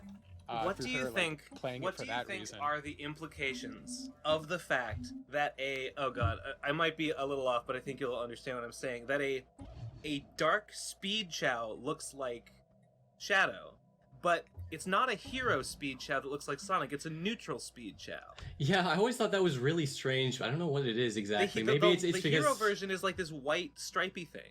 And like it sort of implies that there's some other creature out there that looks like that is like a light counterpart to Sonic and Shadow. Who is this man? That is a pretty funny thing, and I have noticed that before because it is strange. They just wanted all the hero Chow to have like this, like they all wanted all the heroes to basically look sort of the same, white, I guess. Yeah. And they didn't mind that the neutral Chow could be all sorts of different colors. But yeah, that is it results in a very strange thing where Sonic, like the genetic information that composes Sonic, is based in speed and not necessarily heroism. I guess Sonic and it's deliberate. It's specifically like morally neutral, whereas Shadow is like specifically evil and speedy. I guess the implication is that Sonic is actually so heroic that he has no natural inclination towards being a hero. He's completely neutral at all times, but he still saves the world anyways because he's that cool. I guess so. I just want to meet. I just want to meet the. The implication there is that there must be some creatures that look like every form of these Chow can like be like whatever like a hero power Chow looks like. Maybe there's some guy out there who looks like that but bigger. And if Sonic ever met him, Well, they would if have you a want to fight. get deeper into the lore of like Sonic Adventure and Sonic Adventure 2, there's this whole plot point where Shadow talks about how he's the ultimate life form and the ultimate life form. But if you there's this weird thing where if you wait like the final battle against the Bio Lizard in space, where you're Super Sonic and Super Shadow, has a 5-minute time limit. I think it's 5 minutes. Yeah, I think it's 5 minutes. If you wait for like 4 minutes and 30 seconds, like right before you're about to die, like one of the things Shadow can say to you is like, Sonic, I think I realized something. I think you're actually the ultimate life form. What? And there's a whole What? Yeah, that's in the game. So No yeah, that's way. yeah, that's some deep lore that not a lot of people realize. So yeah, so it might be something related to that. Yeah, so Sonic is actually the real ultimate life form, and that explains why Shadow looks like him, because Gerald was trying to create the ultimate life form, and it's gonna look like Sonic because Sonic's the ultimate life form. Shit. That's amazing. No, I never heard that. I knew Shadow was Now that you say it, I feel like I probably heard that as a kid at like 10 years old, but didn't like have the brain power to like contextualize it in anything other than like, oh, it's this game talking to me, and that was it. But yeah, Yeah, it's a line that you could That's easily wild. just sort of be like, yeah, whatever, ultimate life form. They say that like 100 times throughout the game, so you get kind of numb to hearing it at the end. But right. it's 'Cause, easy like, the to game miss. the game even implies that like it's the Bio Lizard that was the ultimate life form and not Shadow the entire time. There's this weird fucking lore where like Rouge will show the Bio Lizard's like report on screen, but like for like 1 second, like no human could ever read it without having to like pause it. And back in the day, you weren't gonna like pause, you know, that wasn't an option. So only later, like a lot of lore came out, and it's like, yeah, it's so strange that like it doesn't seem to make any sense. Like, how could you have 2 attempts to make the ultimate life form, and one is a giant fucking lizard, and one is a little shadowy hedgehog thing? But it makes a little more sense than it seems. I'm not saying it makes perfect sense or anything like that, but it makes a little bit more sense than it might initially Gerald appear. just got into the Sonic fandom and realized that he needed to make his edgy OC, you know, like, and he changed his. There's all this We all like have that. there's these fan theories, like, 'cause at the very end of Sonic 3 and Knuckles, there's this ancient mural that shows Super Sonic fighting like the Eggman robot, and the theory is that Gerald saw the mural of Super Sonic, and that's where he got the idea to have a hedgehog-shaped Oh type my creature. I got to deep dive into the Sonic fandom. Look at all this shit I'm learning, Yep. all these connecting This threads. is fucked up, I gotta say. This is way fucked up. Yeah, it's deep lore, man. There's deep Sonic lore. But it's funny because it's also one of the series that genuinely the creators do not give a fuck about like lore between Right, games. yeah. Like there's like no continuity. Like the moon is blown up in Sonic Adventure 2, it looks fine in the next game, like shit like that. They just don't give a fuck. Like it's bizarre. Oh yeah, they blew up the moon, and they just forgot about it. It's completely Half of the fine, moon never is once gone? mentioned again. Well, they blow up half the moon, so Yeah, it should have a yeah, giant. yeah. It would have been so easy just to have a big chunk missing in the next game. It would have been such a small, easy thing to like remind people that. But they don't no, care. doesn't matter. Doesn't you know? Again, it's not something worth getting upset about, but it is funny how like they genuinely like they'll practically go out of their way to make the world not actually make what's sense. the fan theory macro for sense. repairing the moon? I'm sure someone has come up with a theory. Of Oh why yeah, the moon oh yeah. spins later. I guarantee for a fact you could easily find multiple different fan theories as to what the fuck went on with that moon. Yeah. Yeah. Makes Love it. you wonder. World sure is Sonic- mysterious. Sonic lore is so funny because at the end of Sonic 06, I think most people know this, but like he has to go back in time to undo the events of the game. So the game retcons itself out of existence. So I don't even know why people are so upset about that game, because literally nothing that happened in that game even happened. Wait, which game? Still happened to me. Sonic 06. Oh, The legendarily bad one. Yeah, the really bad one with the human kiss, which is the most, you know, it's so easy to meme on because it's funny, but The didn't happen. one I mean, it that- happened. Oh god, you know. Yeah, it's funny. I feel like I should have some sort of more like strong feelings on Oh, Sonic right, 'cause 06, but I Silver's from never the even future or bothered playing whatever. it. Yeah, he's from the There's future in time that travel. one, and then in that game, Blaze is from the future, but then in Sonic Rush, Blaze is from a different dimension, and then when they meet in the Olympics games, they can't keep it straight. It's such a fucking mess. do they canonically go to the Olympics, or is that just sort of like a side thing, like a Mario Kart? I'm pretty sure that's not canon, but I was choose to wondering. believe it's canon. Yeah. There are some really bizarre and hilarious, like, not like full-on cutscenes, but like weird things where like Omega the robot's like, must give Donkey Kong my gratitude for fixing me. It's just great shit. Is Laserbot writing these games? What the fuck? Imagine Sonic and Donkey Kong. it is like that. Oh god. Oh fuck. Well, I love that.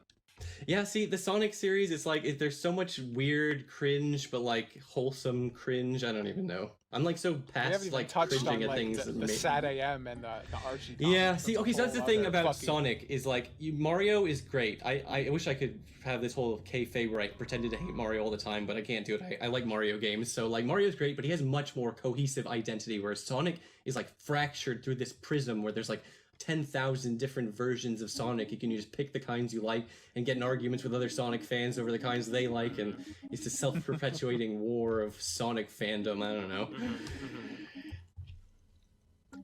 Oh my god. And yeah, like multiple shows, like 5 different shows, each with like a totally different. They had the Sat Am and the Adventures of Sonic the Hedgehog show running at the exact same time, and they're completely Yeah. different takes on the character. I remember because like I would Why rent would they like do that? the Adventures of Sonic the Hedgehog on like from Blockbuster, and then one time I got a Sat AM tape, and it was totally different. Like, what the fuck is this? And I was very confused. Literally, like, again, it's not like that Sat Am was it's not that edgy, but like compared to the straight up Looney Tunes nonsense of Adventures of Sonic the Hedgehog, it's quite jarring, Right. the difference, honestly. It's like sitting down to watch Looney Tunes, and then like Bugs Bunny is like in an episode of like a serious, quote unquote, Yeah, serious, Bugs like, Bunny action joins the cartoon show. resistance to save It's like the that world. one Looney Tunes show that is always memed Oh on. yeah, Lunatics or whatever the fuck. Oh, the Yeah. one where they're all in like black But Sonic. jumpsuits and they look like Yeah, future but like that's what heroes? Sat AM Yeah, is for yeah. Sonic. Like instead of it being like a Looney Tunes show, it's like he's a freedom fighter fighting against like an oppressive technological regime. It that is kind everyone of is taking strange over the that like world. how many like shows like that like Robotnik already took over the world. Like he already won. And they're already living in like hiding, you know what I mean? They're the freedom Yeah. fighters. It's kind of a strange setting, honestly, dystopic, which you don't see a lot of dystopian children's fiction, I got to say. It was just such a strange concept because like even though it's like I would argue it's a better like storytelling and like probably a better show overall than like the other like the Adventures of Sonic the Hedgehog cartoon. That felt much more in spirit of the original games. Like there's nothing like super serious in Sonic 1. It's very much like a cartoony. It's funny because you're absolutely Sort of right. theme. There are and have always been undercurrents of environmentalism and natural Green Hill being better than the mechanical robotic like scrap brain type things, but there was never like overt like messaging or anything. So yeah, I have to agree. It's funny because as a kid, I really liked the Sat Am one because I thought it was so cool and serious and mature. And I didn't hate it, but I wasn't that into the Adventures of Sonic the Hedgehog because I thought it was so like it's for kids or whatever. And now that I'm older, I really like Adventures of Sonic the Hedgehog. That's a really funny show. Sat AM feels like a fan fiction. It really does. Although of Like- course it doesn't even come close to feeling like a fan fiction compared to Sonic Underground, which is literally like fan fiction that got licensed and put on television somehow. I don't even know what the Yeah. fuck. But you're right, Sat Am definitely has Yeah. strong fan fiction vibes to it. God, Sonic is weird as shit. So weird, dude. Yeah. It really is such a strange franchise in multiple. It's like a huge like thing, and like all this stuff going on, and then plus there's the Sonic movie that came out this year, which I had completely assumed was going to be the Oh, most yeah. worthless piece of shit of all time, and somehow it wasn't. And then thank God that coronavirus hit, because now it can go down as the second highest grossing movie of the year or whatever. Thank God. Yeah, yeah. Yeah. It was all worth it just so the Sonic movie could be a success. Wait, what do you think of the Sonic movie? You know, it's like I'm of two minds about it because on one hand, if you want to say that it's not that good, because I mean, like it's like compare it to like an actual 10 out of 10. It's a kids movie. It's like you know, alien comes to Earth, learns the power of friendship. I can see all the complaints and I agree with that. But you know, they unfucked up the design. They have a lot of cute little Easter eggs and references that I got. So it was pretty much the fact that it wasn't a disaster means it was a huge success. Okay, Yeah, fair. pretty much. it's fair enough. That's the best you can really say about it, is that it should have been a fucking nightmare, and it was just like another movie. Yeah, I was seriously just like, okay, well, there are all these things in the like there's Sonic 06 or the Shadow the Hedgehog, the game that everyone laughs at. There's Sonic 06 everyone laughs at. There's the Sonic Boom shitty game that everyone laughs at, and the Sonic movie is just gonna be another tentpole thing in the history of Sonic that everyone can laugh at, and I'll just have to cope and deal with it. No big deal. But kids liked it, and then the idea that there are kids out there who just didn't even know about Sonic, and then they watched that movie, and now they're like Sonic fans. really strange timing from Sega because there were absolutely no games or anything released like concurrently to like promote, you know what I mean? Like they really, which is very strange. it was such a bad decision from the, and the fact that they had to redesign Sonic, which I mean people think it's like all a publicity stunt, but they had all these toys and merchandise design that they had to pull from store shelves. And when the movie went out, there were no toys in the stores, and people were like posting on Twitter like, I went to see the movie and I wanted to buy a toy for my kid, and there's no fucking toys to buy. Yeah. So great job, Sega. It's wild. God. It's weird. It's weird that they would fuck up that bad. It's a very strange story. It's funny. But, like- it feels like they thought the movie was going to be a disaster. Whenever people ask them about the movie during development, they're like, "Don't ask us. We don't know anything. Just that's about Paramount. We don't know anything about that." Like it seems like they were already pre-writing it off as a huge failure, and like they weren't ready for it to be a success. You know what I mean? Yeah. But like this weird. is such the entire story of the movie just it feels like this is exactly what the Sonic franchise would do, you know? Like It is a bizarre little encapsulation of like this coming out.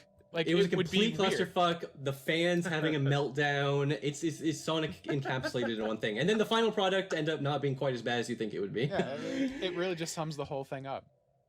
Yeah, and you know, I gotta say, there's an Illuminations Mario movie coming out, I think either 2021 or 2022, and I strongly believe it's gonna be worse than the Sonic movie. In fact, I honestly do believe, unless you are incredibly based and like the original Mario Bros. Movie, that I think the Sonic movie might be the best video game movie, and I staunchly take the belief that it is much better than Detective Pikachu was. I liked the Mario movie as a kid. I mean, I don't think I liked it too. I don't think I I liked it really- as a kid too because it was Mario, and I was so stupid. I was just like, it's Mario, so was- I like it. It was was so strange, Mario- like I was captivated. It was Mario, and like I guess I thought it was weird that everything looked that way, but I was like, yeah, I mean it's live action, so of course it's not going to look like the video game. I guess this is just how it looked. Whatever. Oh, Yoshi is a Velociraptor? Sure. Why not? Yeah, it's funny because like, yeah, it's funny because they ease you into it. Like, okay, you know, Bob Hoskins is Mario. Well, yeah, okay, I can see that, okay, you know, yeah. and then they ease you into the Mushroom Kingdom, and then it's like covered in fungus. And it's like, yeah, okay, I guess. And then it's what fucking the Goombas are these little headed monsters. At a certain point, you know- just have to be like, what the fuck are you doing? You know, I Where's haven't- anything from the game? I haven't seen that since I was a little kid. I'd love to watch it again. I guess like there's people that genuinely defend it. It sort of has like a following now, and I would love to watch it again as an adult and be like, either like this is kind of actually I sort of see why I liked it, or like wow, kids really just will watch anything. This is like trash. I mean, There I are some didn't- legitimately creative, interesting elements, interesting ideas. I just don't know how much all of it ever belonged in a Mario Bros. Movie. It's- That's my only it's just issue like- with it all. It's like what? It's like the late 80s, early 90s, whenever that fucking movie came out. And it's just like, Something okay, that. it's that time. You can't do like computer animation or anything. Yeah, it is a movie of its time. Everyone What was on are you going to cocaine. do with a Mario movie in the late 80s? Honestly, that is a good point because like What are you gonna do? it's, Mario is so Animated. beyond. There was a Japanese animated. They movie. should have. They should have just done a fucking that. animated movie. But that Yeah. wouldn't have made the box office bucks, I Right. guess. I don't know. It's But just not American. They're not the It's such a American way to strange- do It it. needs to be about 20 well, it's just funny because like nowadays, Nintendo is such a tight stranglehold over how Mario can be portrayed in other media. You know what I mean? Like the idea that something that strange could ever I happen. feel is like just the interesting reason to they me. have such a stranglehold on it now is because of that movie. Oh yeah, that's probably definitely a contributing factor. You know? It's like never again. No, we fucked up. We can't allow. It this is to funny, happen. like yeah, even Sega, like when they're like, yeah, go ahead, make a Sonic movie. Like, do they understand how much a big block like Hollywood movie can affect the public consciousness of a franchise? Like that could have seriously affected the Mario franchise. You know what I mean? Right. Yeah. I mean, Sega was like crazy because like not only did they give Hollywood Sonic and like let his fate rest in their hands, they didn't have any like again there was no product out there to kind of like do damage control if it turned out to be a total nightmare. Just like everyone like this, it would have painted the perception of Sonic for an entire generation essentially.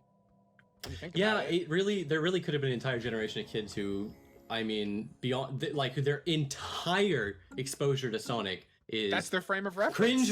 cringe meme movie and hearing Aaron make fun of it on Game Grumps, and that's their only exposure to Sonic. darling.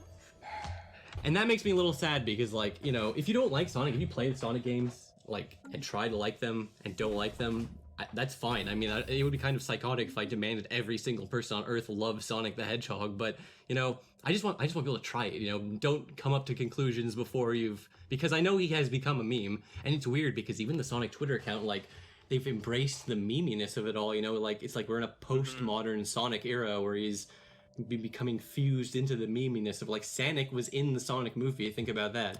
Yeah, that was really. Yep.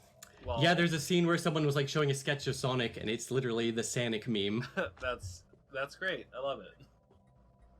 Yeah, it was pretty funny, and like again, I'm not like saying it's a bad thing, but like it's entering an interesting age for Sonic, and you know, with the success of the Sonic movie, which again I don't think is the greatest movie of all time, but I think kids probably liked it. And you know, it's funny when they first announced Jim Carrey as Robotnik, I was like, what the fuck? I couldn't think of like a worse like I like Jim Carrey, but he's not Robotnik. But you know what? He did a good job. He actually did a good job. Like, he did a good, interesting take on the character. And, you know, by the end, he even had the look right, because a little teaser for fans. So, you know, I really didn't have a problem with him at all.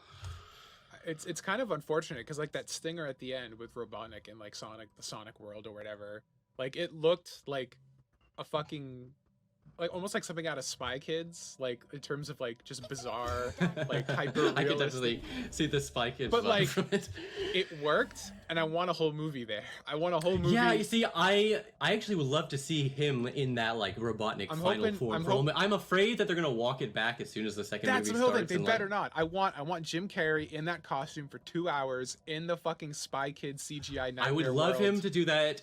I really actually liked the take on Robotnik, and it was so funny because like almost zero Sonic media even touches on his origin story, so it was actually kind of interesting to see the movie's take on it, even though it was a little weird owl mother figure. But you know, once you get over it, it's over very fast, and then he's in the human world, which again, there's a whole super played out Alvin and the Chipmunks coming to the human world thing, which I totally get. Way people too don't much like money that. to have to make a CGI fucking alternate reality for an like entire like movie. if you ask me, I would have loved to see the whole movie take place in the whole Green Hill Zone type area. But I get it. I get why they had to do it. They need Joe Normie to connect to the cop guy and whatever. And you know what? Honestly, he was not that bad. It's like it could have been a Chris Thorndike situation where the human character was insufferable. No. But they were okay. The characters were okay. I mean, they were all like very stereotypical, generic. Very generic. They weren't like my favorite characers, but didn't like it's bother Sonic, me. So when it's not a dismal failure, you've met my expectations Exactly. when it comes to this franchise. I had one sort of Chris Chan type complaint, which is that 2/3 of the movie he's wearing these generic looking white shoes. I just wanted him to get in his red shoes, goddammit. And I understand why they had to move that scene to the later part of the movie, and I like the part where the girl gave him the shoes. It's a cute little scene, but Sonic has red shoes, goddammit. He also has tan arms, as we all have learned. You know, it's funny. I wish I could get heated about that, but the blue arm design works for the movie because you know, the tan arms works in like the smooth like renders or whatever. I like the way that looks in game Sonic, but movie Sonic looks fine for what he is. Movie Sonic had tan fur. That was strange. It was supposed to be skin. Yeah, that's the thing, because he has to be spiky because he's a hedgehog, and people aren't going to want to see him with his little tank top sleeve arms and belly, I guess. But I mean, yes, it was a little strange that he had tan. That didn't make any sense. But I wouldn't have wanted him to have a solid blue stomach either. So I don't know. That early design, the first design for Sonic, the worst of the teeth were his little white hands. I don't know what the fuck they were thinking with that. That wasn't his little hamster, his little raccoon hands with his human-y fingers. Yeah, the hands did more for me than the disgusting face and teeth, which also were not good. But the hands, I don't know why, that was the thing that got me. And the original shoes were also worse too. Yeah, the whole thing. There was the Sonic movie came very close to showing his feet, and I was like praying that they weren't going to, and then they didn't, and I was happy. Dude, that was my biggest fear. I was like, if they do a fucking joke about they had a scene with him in socks, and I was like, God, please, please don't show his feet. Theater. I'll have to just walk out of the theater and be like, I can't do it. Can't do it. Oh my god. They knew not to do it. I'm just so glad I mean, on the one hand, I mourn the loss to culture, the fact that we didn't get the original model in the movie, just because it would have been like... Yes, okay, I am. It's a little bit of a meme to say, but God, I would love to see the original cut. Like, I would just love to break into their studios and see. Like, I know it's not fully rendered; they don't have fully rendered disgusting Sonic, but I would love to see all the fully rendered scenes mixed in with the work prints. Disgusting Sonic. There's like there's like original, there's classic original. Sonic, Cut, there's classic you know? Sonic, there's modern Sonic, there's disgusting Sonic. Yeah. I mean, I feel like if you say that, everyone would know exactly what you meant. Yeah. what if in the second movie they have like a weird clone of Sonic and it's just that model, but like played I up would for not yucks? even remotely be surprised if they had some sort of reference or We gotta meaning to the reclaim our original costs Sonic on this design. design. That seems like something they would do. It given- definitely I could- seems like not out of the realm of possibility. I just I could remember easily see that on a I just remember the poster or funniest something. thing is like with the first poster, like the teaser poster that came out, where it was just like him sitting on like the bridge with his like oh God, his muscular feet, legs, his shoes, and his Yeah. shoes. Yeah, there was that, and there was one that was like him, but like in a silhouette, and you could still see like his thigh muscles. I was like, sent that oh poster. God. I sent that poster to my sister, who was a huge Sonic fan with me back in the day, and we both like still meme on Sonic all the time. And I just sent her to that, and her response in text was that I thought Knuckles was the one who flexed his muscles, and I thought it was the perfect response for a Sonic fan. That's absolutely right. And God, it's just so funny, like that they could have made that design and like let it get like obviously it didn't happen, but they let it get out into the trailer form. You know, like they didn't anticipate the backlash. Like that is so strange to me. They Like actually thought they did a good job.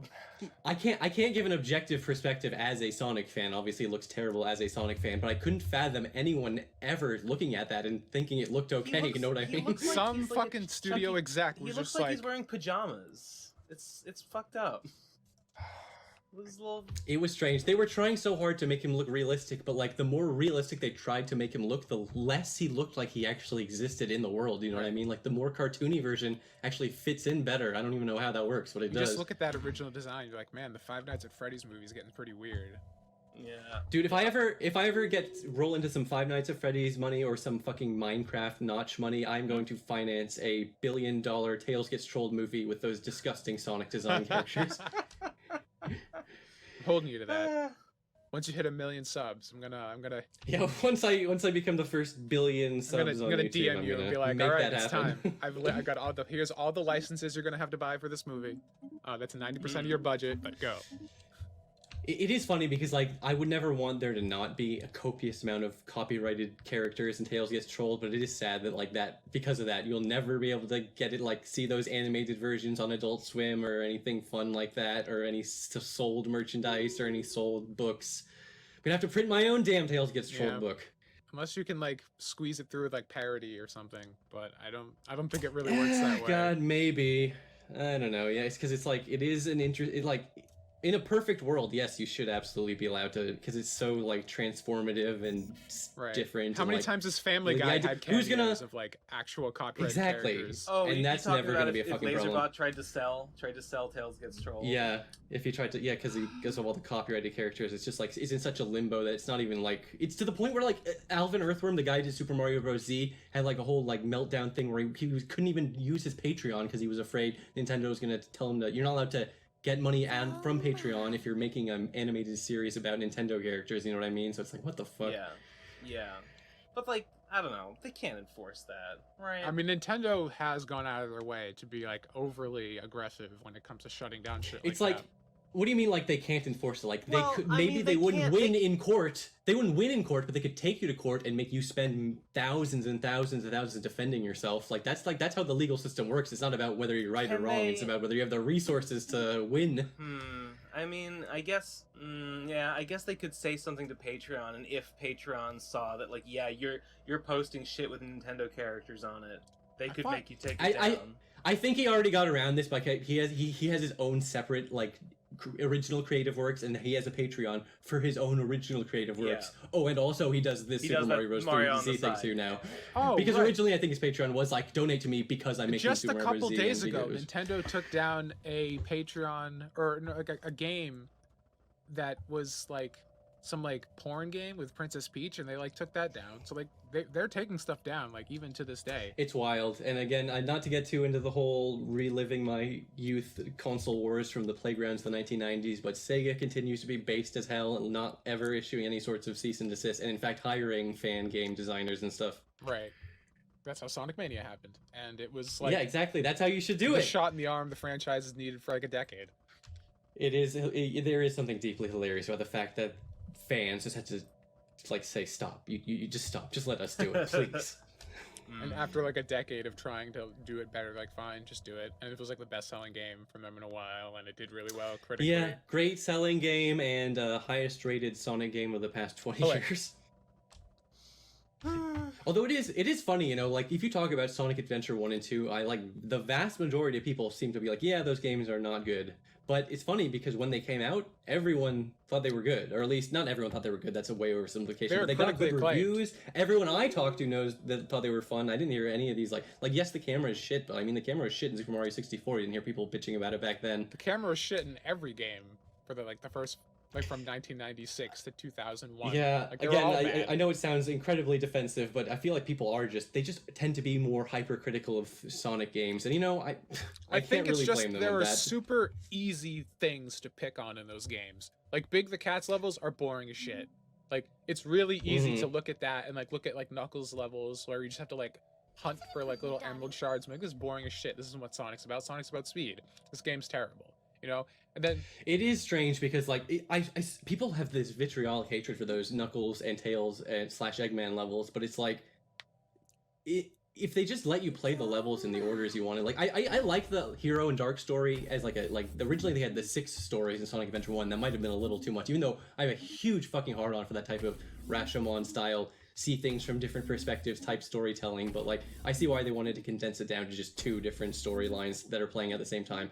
But like, yeah, because they force you to like, people just want to play as Sonic, you know. And if you finish playing as Sonic and you're not into the other gameplay styles, you can just not play the rest of the game, and then maybe you wouldn't get your money's worth, you wouldn't like it. But the fact they force you to play these levels you don't want to play just to get to the Sonic levels you do want to play really seems to leave a bad taste in some people's mouths. Right. I think they should have just focused on the speed element of like the Sonic levels, and then like did what they did with Sonic and Knuckles, where like they brought in other characters that added slightly different mechanics that could have changed. Yeah, the so see, gameplay. back in the Genesis games, there was no one was complaining that there were too many playable characters because it was just slight variations on the exact same core gameplay style with new abilities. It was perfect. There was no problem there.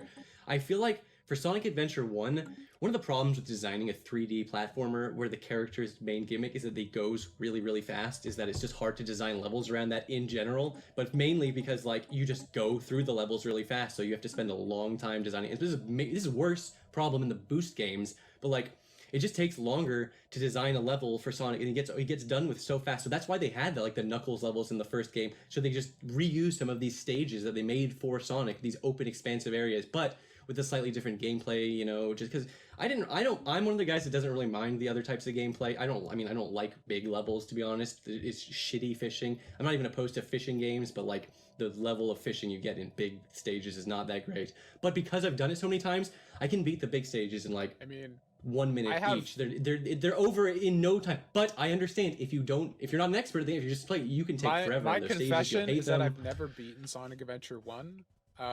Because I hated the big levels so much, I just went on SegaNet and downloaded a file with him completed, so I could play the Supersonic level and beat the game. Yeah, I totally get why people don't like big, because they gate the ending of the game behind this character that has a completely different play style. I mean, I'll still go up to bat, say Sonic's like levels were fine. Tails levels in the first game were basically just Sonic levels, so they're fine. Although I understand if you don't think they're that great because they're not that new. Knuckles levels, if you're not into it, that's fine, but I think in the first game, especially because the levels were smaller, his radar wasn't fucking busted, so he could actually detect all 3 at once. Agreed. So they weren't too bad. The Amy, I'm of 2 minds about. The Amy stages aren't that bad themselves, although the gimmick of the robot chasing you I used to hate. Well, now that I'm older, I realize he poses no threat whatsoever. You can just knock him down. He's a complete joke. But yeah, Amy's main problem is that she's so slow that just getting between her levels, which she only even has 3 of, it just takes forever. She's so slow, and and for some reason they made her campaign, so you have to walk across the entire adventure fields for each level. Because she only had 3 levels, and they needed to make it feel more substantial. substantial. 3 levels, and they had to extend it. That's exactly right. And it's funny because on a fundamental level, I kind of like her movement mechanics. I like that when you reach top speed, you can do that hammer bounce, which actually goes really high up, and it's kind of fun chaining the bounces together.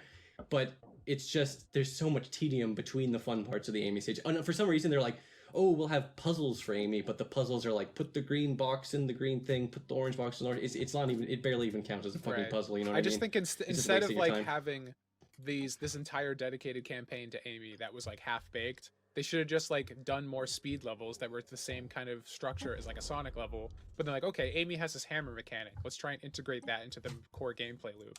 So it was more iterative instead of like, let's like remake everything from the ground up 6 times with very shallow mechanics. I got angry as a kid because I was like, I wanted to take Amy into all the Sonic levels, and I wanted to take Tails and Emerald Coast, and you actually could like glitch Tails. Which is and why Emerald Coast, which I thought was really Sonic fun. and Knuckles was so fucking sick, because that's what you could do. It's like you want to you could take you want to play all of everywhere. Sonic 2 with Knuckles? Here you go. Like, have at it. I can't tell you how cool I thought that was as a kid. You know what I mean? It was like, magic. because Mario always had better fundamentals, but Sonic always had like the craziest shit. You know, and it was always trying to throw a million ideas into the blender and just like see what so cool sticks. to like play a game that I had already like been pretty knowledgeable of, and like, oh, but now you can like climb up surfaces. It's like, how does that change it? How can I do things differently? It was like, breathe new light into that entire game. It was like super fucking cool. Yeah, on paper, Knuckles doesn't even seem like he's that different. He has a ever so slightly less high jump than Sonic, which makes some parts a little hard, but he completely can compensate for that by having his gliding and climbing That's powers, all you which needed. is just, you know... That's all you need. And it was fun, yeah. He was a great character just to explore, because back in Sonic 2, it was the first game with Tails as a playable character, but he was only a reskin of Sonic. He didn't have the ability to fly, so Knuckles was like... It was really fun to just explore those stages. They even put new hidden 1-up monitors that only Knuckles could reach because, you know, they wanted to reward you for looking at. And it was just such an interesting piece of, like, technology that they would bother, like... Because it's funny, because, like, you could easily make an argument that Sonic 3 and Sonic and Knuckles is bad business consumer practices because they're basically making you buy 2 games to play the finished 1 game, you know what I mean? But... You know, it didn't feel that way as a kid because I felt like I was getting to play 2 games combined into one. And Sonic had this 3 crazy... felt very substantial by itself. Yeah, and they didn't tell everyone, oh, this is part 1. They just said, hey, everyone, this is Sonic 3. And then 6 months later, they're like, oh, and also there's this game called Sonic and Knuckles. It was originally going to be 1 game, but because of development problems, they had to split it up. Yeah, there was these development problems. Sonic 3 had a strange development, and there's also like they had a promotional deal with McDonald's when they're like obligated to get a game out in this certain time period. And like, wasn't Knuckles originally going to be a Nike thing? Yeah, I've heard that. For so long I heard that. I thought it was a complete like meme or joke that his little white chest thing was going to be like a Nike swoosh. But that was apparently actually really in like talks, and that was really going to happen, but it didn't happen. But they left the thing on his neck. Yeah, it was supposed to be a Nike. Yeah, there was gonna it was gonna be a little Nike thing. I mean, yeah, for Knuckles, like the little thing. I don't know why. It's so strange. Yeah, and I don't know. I do not know the full details. So I have to do some more research. But for a long time, I was like, no, that's not true. That can't. Be I don't true. even And know then if it is still true. I've heard rumors. I don't know. I don't know the full details. I still wouldn't be surprised if part of it wasn't true. But like, I kept hearing it's such a strange thing. It's such a strange Knuckles thing, like but it's so Sonic at the same time. It's like, exactly. Yeah, I mean, can believe that. I could absolutely believe that, dude. It's so strange. They literally got Michael Jackson to come make music for Sonic 3. Like, why would you do that? Like, they had in-house people who made great music, but I don't know. I'm not complaining. And he's uncredited. Like, it was something that like had to like be slowly uncovered. uncovered. It was bizarre. It was uncredited, but it was like there were so many signs, and it wasn't just like Michael was the one guy. He had this like team of people, and there was this dude called Brad Buxer who also contributed with some song from like a band he had that was unreleased. It's just a strange thing, and yeah, it's well documented now. I don't really feel like I need to make a whole video talking about it, but yeah, just search like Michael Jackson Sonic 3, and it's this whole thing where like the Sonic 3. When you play it just by itself, when you only play it not put into Sonic 3 and Knuckles, it has its own unique ending, like credits theme, that's like exactly the same like note progression as Stranger in Moscow by Michael Jackson. So fucking cool. It's so fucking weird. Man, Sonic's wild. It really is one of the strangest media franchises out there, I gotta say. Yep, sounds about right. So anyway, what you guys been up to? How's your week been? I'm sorry, I have so little to contribute to a Sonic the Hedgehog discussion. But I appreciate it. Ben, you just gotta start playing all the games. And get for next I gotta time. go back and get a Dreamcast. You know, it's funny, I always thought, like, I really liked those PCP lecture things, and I always would watch them and be like, there is no way I could, like, give a lecture on anything, because it's just, I mean, I'm very reliant on my scripted content and being able to ruminate over what I'm gonna say I mean, for you ages just and talked ages about and Sonic ages. for like Make 45 sure- minutes straight. Well, Yeah, I was gonna say, yeah. I was gonna say, I actually probably, now that I'm really thinking about it, now that I'm just like ranting about like these random things, like they just connected to each other, I probably could do it. Although, yes, it would be very helpful to have like a list Yeah, of like yeah, notes yeah. and like a We like almost. a I always do mine blackboard with or notes. whatever. I think we all have notes. Yeah, of some you sort. have notes. You know, my notes are just like bullet points that are like, you know, an ordered list of like things that I want to make sure that I touch on. And you know, all I do is just like I'll just look at the next one and be like, oh yeah, that thing. So here's how it happens. Here's how it connects to the last thing. Talk about it for a bit. When I'm done, I look at the next one. Go, oh yeah, okay. And then after that, this thing happens. Just fill in the gaps between them. Yeah, as long as you got Yeah, like a yeah, rough yeah, yeah. outline, I could Mhm. totally see that. The only thing I would have as an issue with giving a lecture on Sonic is like, where the fuck do you begin and like end? You know what I mean? Like, if it was Yeah. the entire history of everything, I'd be there for like 48 Yeah. hours. You You'd know. have to Yeah. give yourself some sort of like guiding principle. That's why, like, yeah, like Tails gets trolled or Sonic 2 or Kokoro Wish. It's like a nice finite amount I to wish discuss. that my You know what I Sonic mean? lecture were longer. It's not even 2 hours. It's nothing. That one could, yeah, you're right. That actually one could. God, well, I mean, for God's sakes, you could be talking about Chris Chan for a lecture on Yeah. that for. That would, I mean, there's like a video series on YouTube that's like what Oh. 40 parts now. It's like each is like 40 Yeah. minutes, just going over every But single that's fucking I thing. mean, I haven't seen. Did I ever tell you like Yeah. I was gonna say I got into Chris Chan in the weirdest thing. This was back in like I don't even know how long ago. This was like years and years and years ago. I was back in Virginia as a pure coincidence. I was actually it was a super depressing time because we were visiting my sick grandmother and it was like clear she was like near the end of her life. So it was like it was like sad, but like we were happy that we got to hang out with her again one last time. So it was like weird Yeah. vibes or whatever. So then I was like in the hotel room and I was just like I really need to like have something else to think about right now. And I'd heard of Sonichu before, but I didn't really like know that much about it. Did you I just don't remember how it Google was, but I just Sonichu? ended up on the quickie, and I ended up, yeah, pretty much. I ended up on the quickie, and I read the entire fucking thing, and it took me like a week. But I read like every single fucking page on that thing, and I felt like a goddamn like Yeah. expert on it. But that was so long ago, and I have not kept up. But some of those pages, it's Yeah. fascinating, man. The idea that one person's life can be this Yeah. chronicled is just It's insane. kind of terrifying. It- It's just like you're just like you're It one is a little lol count terrifying. moment away from your entire history being exposed. No, you know? I don't think that's true. Chris did not have one lol cow moment.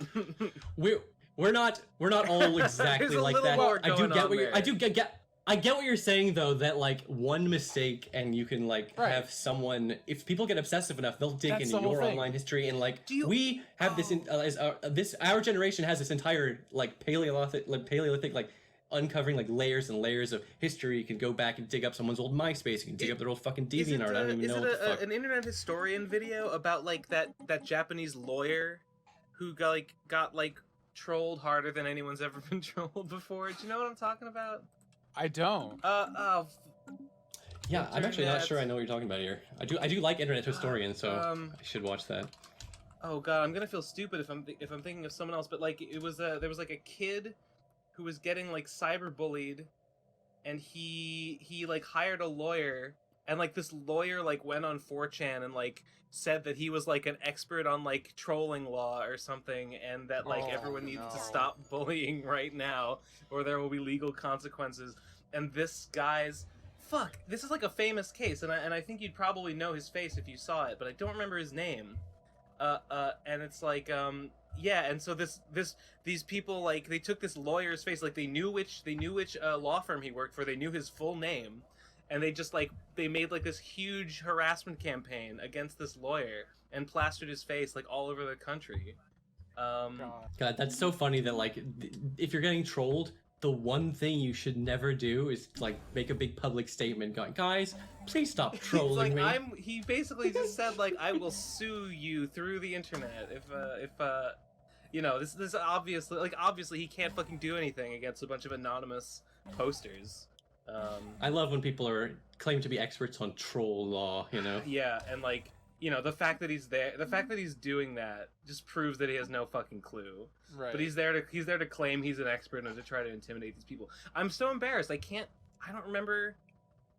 find the video, and I'm not sure if it's Internet Historian, and I don't remember his name, but I swear, in the comments, tell me who this person is, because I know. I'm sure this is what this real. guy hopes everybody is like. They can't remember his name. They don't know where they saw him.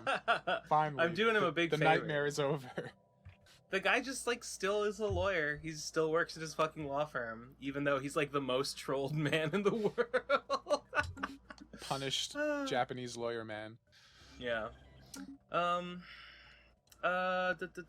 found Chris in college. I don't know. I would spend a lot of time on Otherkin forums. I would hang out on Otherkin forums and just like get mad and seethe over like how stupid these Otherkin were, and like try and troll them and stuff. And I think through my Otherkin trolling activities, I somehow stumbled across probably a something awful thread or something about Chris Chan, and that's probably how I found him, or him at the time. I just found him randomly, and I just felt bad, and I never dug into it any further until your lecture. So I was just like, this seems like a sad human that deserves my pity. And no, I can't believe how long she's thriving. She loves it. I don't know if you guys seen, but Chris's latest tweet has been up for days, and it is addressed to me. Are you? Oh yeah, I did see that actually. I got to admit, I'm not 100% up to date on all the lore, although I'm vaguely aware that you were engaging in some sort of slime war. To It's Also Ugly, at It's Also Ugly, follow me on Twitter, by the way. From Chris Chan Sonichu of the Alpha Timeline, your slime and punishment ended long ago. Our Quickville and Arizona have made amends. Our mutual grievances remain with you and your motley crew. Even Phantom Horn himself has a horn to pick with you. See you. Oh my god. That's Chris pretty much doesn't know shit about based as Phantom hell. Horn. Phantom Horn's my buddy. She must be talking about the other Phantom Horn that she gave the Blue Podrin and gave the Ghost Horn. That really Phantom can't Horn's wait fucked up. I hate that guy. We get like CWC lecture 3 or 4 where you enter the narrative and you have to do a lecture on yourself. That'll be fun. This makes me very happy because like I had a little Twitter interaction with her fairly recently, and it was about slime and punishment and stuff, and she was like, "Oh no, that's the Omega timeline. That's not the Alpha timeline. This is the Beta timeline. This is a different universe." No, I stopped time and I ran away, and it didn't happen. And I was like, "No, wrong." And then there was like silence. I didn't hear from her for days, and I thought, "Oh no, I think maybe she just finds this annoying, and is going to just just ignore it and leave it be and like go off and do something else with her time, which would be the right move. But I'm afraid she's going to do the right thing and ignore me and go off and do something else and think about something else." But no, days later she comes back with this proclamation, and I'm like, yes, I'm in there. I'm in that head rent free. I'm gonna get her to make an entire fucking issue about Phantom Horn, and that's what it's gonna be. This is the first step. This is the goal the conquer whole the time. pages of Sonichu themselves. The long game. Just wanted a cameo. I gotta say, it's pretty Sonichu. based. Yes, exactly. To be influencing the entire universe, and then to also, I saw at one point that Christine was giving you like $5 on Patreon, which made everyone on the Kiwi Farm seethe in anger. She did. She subscribed because like, she wanted. I told her like, she didn't no, have to. you can't give money to Ben Saint. He's not allowed to be making Christery. No. She wanted to see the pages that I hadn't released before the semi finale, and I was like, well, I'll release them soon, but like, they're up on my Patreon until I'm ready to make them public. And she just went and pledged. I think she's still pledged actually, which is, I don't know why. But pretty fucking based, I gotta say. Fucking you know, I really, really like that part of the Sonichu lecture where you were just like, oh yeah, I also commissioned official canon art of what happened to Liquid Chris. I have that in my room. I have it hanging over my bed right now, right in the corner. I can see it. I got I don't know if I suppose you might not have seen. You probably wouldn't have, but yeah, during making the comic that I'm doing, the Slime and Punishment, Chris made a bunch of like response images. She drew a bunch of like art trying to like influence the story. And I have I should really get around to editing it soon, but I have Chris Chan 102, you know, it's in the editing bay. It's going to come out one of these days. And you know, I show a bunch of those in there. And so I didn't even have to commission that. She just did it because, you know, she couldn't help herself.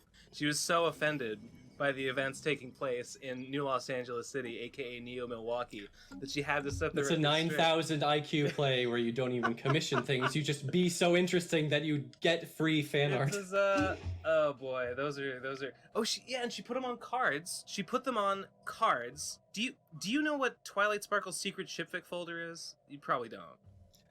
I do not know that. It is a fan-made card game about My Little Pony. Brony's made it up. I don't exactly know how it works. I've never actually played it. But she made an expansion pack based on my characters, and she sent me a copy of the cards for this game that I don't know how to play. But I have these... That's so funny that she would just do that completely, like, unsolicited for, like, no reason. Well, she tried to get me to pay her for it. Like... Because I love that. It's like, please pay me for this. Whatever, you can just have I think it. she tried to get me to pay her. I think for the right to use Nightstar, or and Christian's to use of her characters or whatever. But then she gave that up very quickly. I don't know. It. You know, I wonder. This makes me think about Tales Gets Trolled and publishing it physically, and I don't know. I think, like. I think he could do it. I think he could publish physical books if he wanted to. Like, I don't think Nintendo would do anything. I don't think Sega would do anything. Sega is, like, very hands-off in that way. It's so out there, like... Yeah. It almost seems like it would be worse move for, like, Nintendo to even bother trying to comment on it, you know? Like, I feel like even though they're so out of touch, just a bunch of old geriatric Japanese men that don't understand anything, they're finally wrapping their head around the, like, Streisand effect, like... Stop giving attention to these like fan projects. Like when you shut them down, you're like giving them and making everyone love them and want to support them. I don't know. But Tails Gets Trolled is like it's like Tails is in the title. I don't know. Hopefully that wouldn't be an issue. I don't think it would be an issue. Tails I don't know. trademarked? I really don't know that much about copyright law. Trademark Tails? How much do you think he could reasonably make by selling Tails Gets Trolled? Like, I'm thinking he could make on the order of maybe tens of thousands of dollars at like Sounds the most. about right. Yeah. I'm not sure. I'm very not sure. That, like, I don't know if that's enough that Sega is like would find it worth getting their nose dirty. It's true. Like, there's plenty of people that like publish fanzines and like they just do it on a smaller scale. Yeah. That it's just absolutely not worth interfering with. And like, you're right. Unless Tails Gets Trolled ever gets like giga popular to the point where it's in the Shonen Jump listings, it's probably not going to be such an issue where they have a problem with it. Tails Gets Trolled is known. It's known by a lot of people, but like it's very niche. And how many people are interested enough that they would like commit money to purchasing a copy? Me, you guys, and you know, a very small little slice of the reading population. And like Nintendo seems to be much more interested in like, you know, taking action and issuing C&Ds for video games because that's their bread and butter. They don't seem to be as active as taking down like other media, probably because it's not like people won't confuse it with their brand. I guess maybe that's true. their idea. Webcomics and whatnot have got to be like insanely low down on their list of things to worry about. You know. Did you say in your video that he was thinking of like replacing the copyrighted characters with original characters or something like that?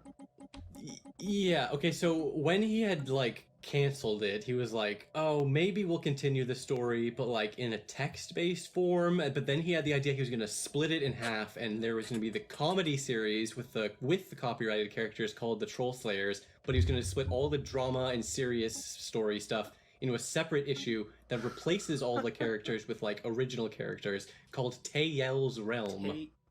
Tayel's Realm. I had not heard. Yeah, this blew my fucking mind. Tayel's Realm. This blew my mind hearing that on your video because like I'd never heard this before, and it's insane. It's total insanity. It's insane. Like, okay, that was the funniest part to me. Like he gets Tails Gets Trolled polished, and that's not even the worst idea he had. Yeah. Luckily, that one never actually like made it out of the planning phase. Luckily, at least as far as I know. Somebody sent me a Facebook message. I think it was either. Oh man, I have to fucking log into Facebook. Oh my god. That is the worst thing ever. It is. I deleted my Facebook out of anger. As you should have. I just forget about it like 99% of the time. But I think I still have one, but I haven't used it in like over a decade.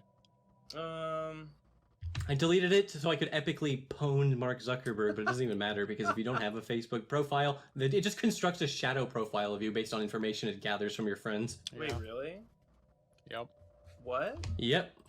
And based on other sites you visit on the internet. Constructs a shadow clone? Because like Facebook has trackers in like embedded in other websites, because that's like how businesses can like track like your purchasing habits and stuff.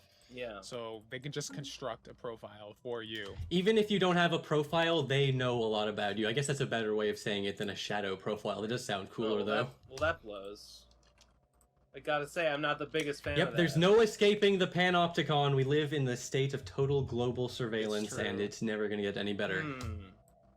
Well, hey, man, don't be such a downer about it, alright?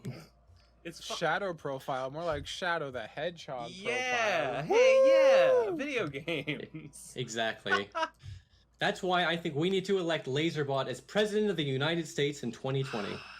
We should, Write him in. do you know Ace Watkins?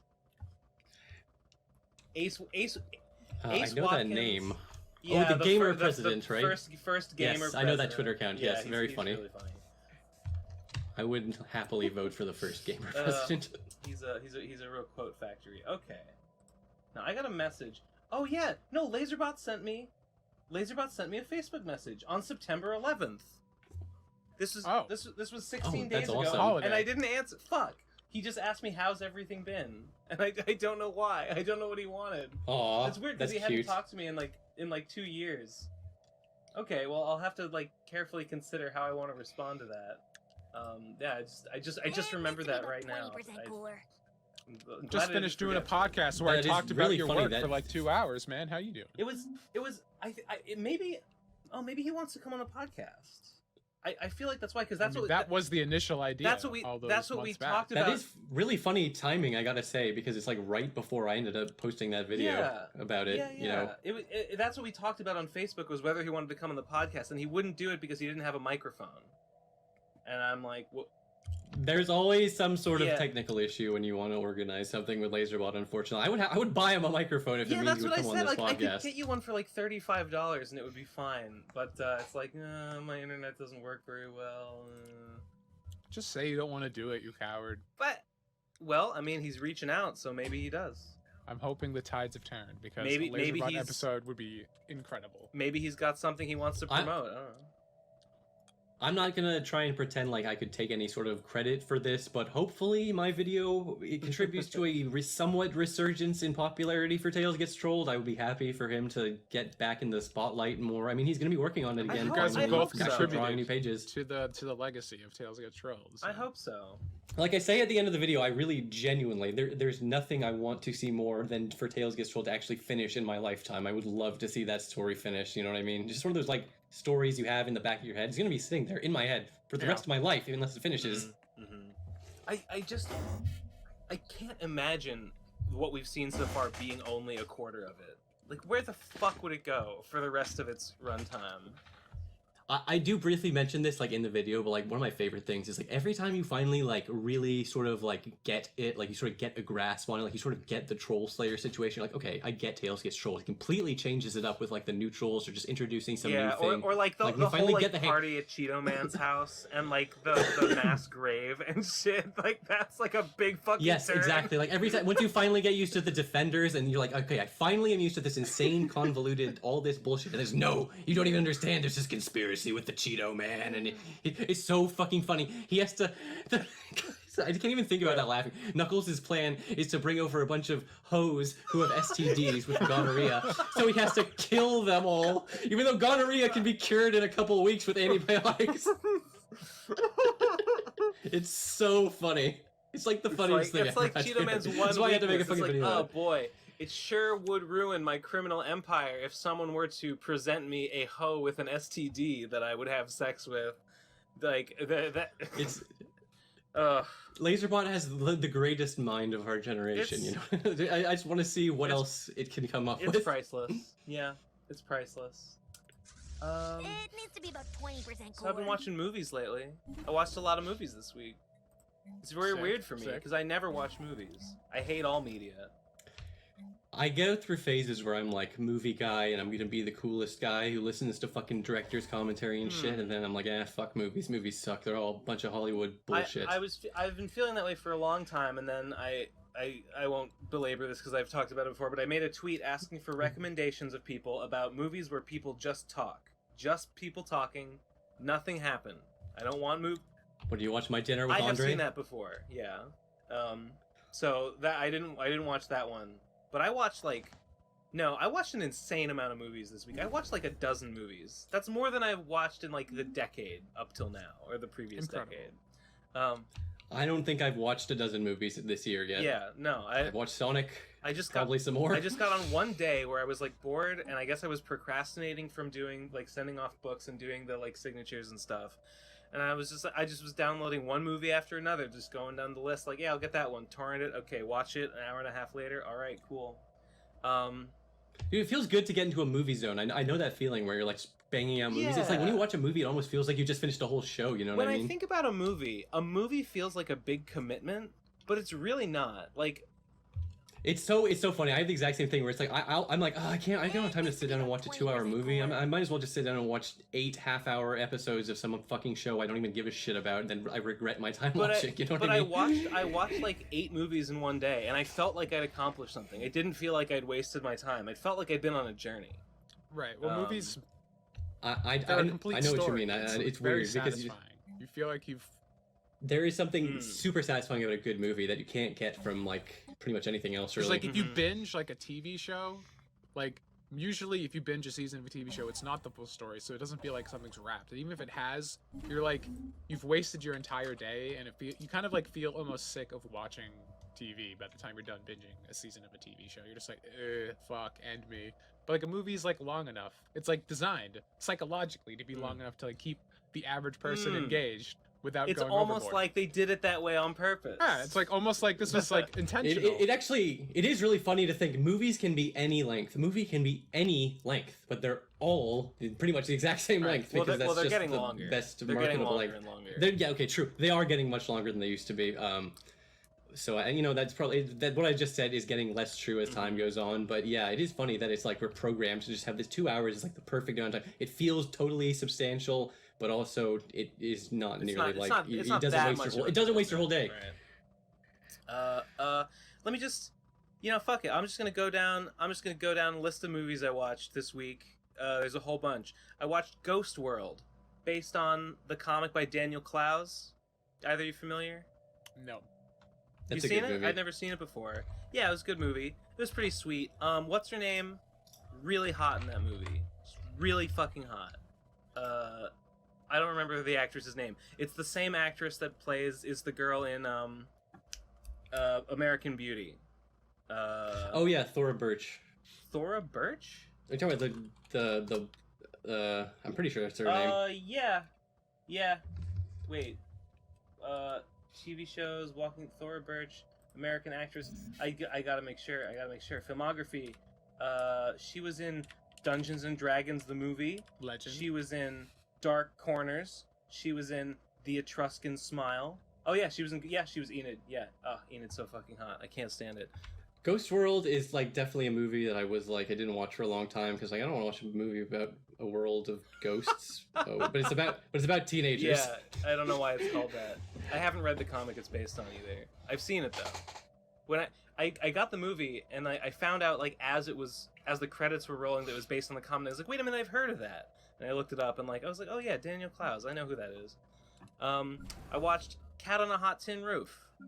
It's really good. It's a really good movie about some drunk asshole getting mad at his rich dad who's got cancer, and they hash it out in the basement. They yell at each other. Their shitty relatives are shitty. They bond a little bit.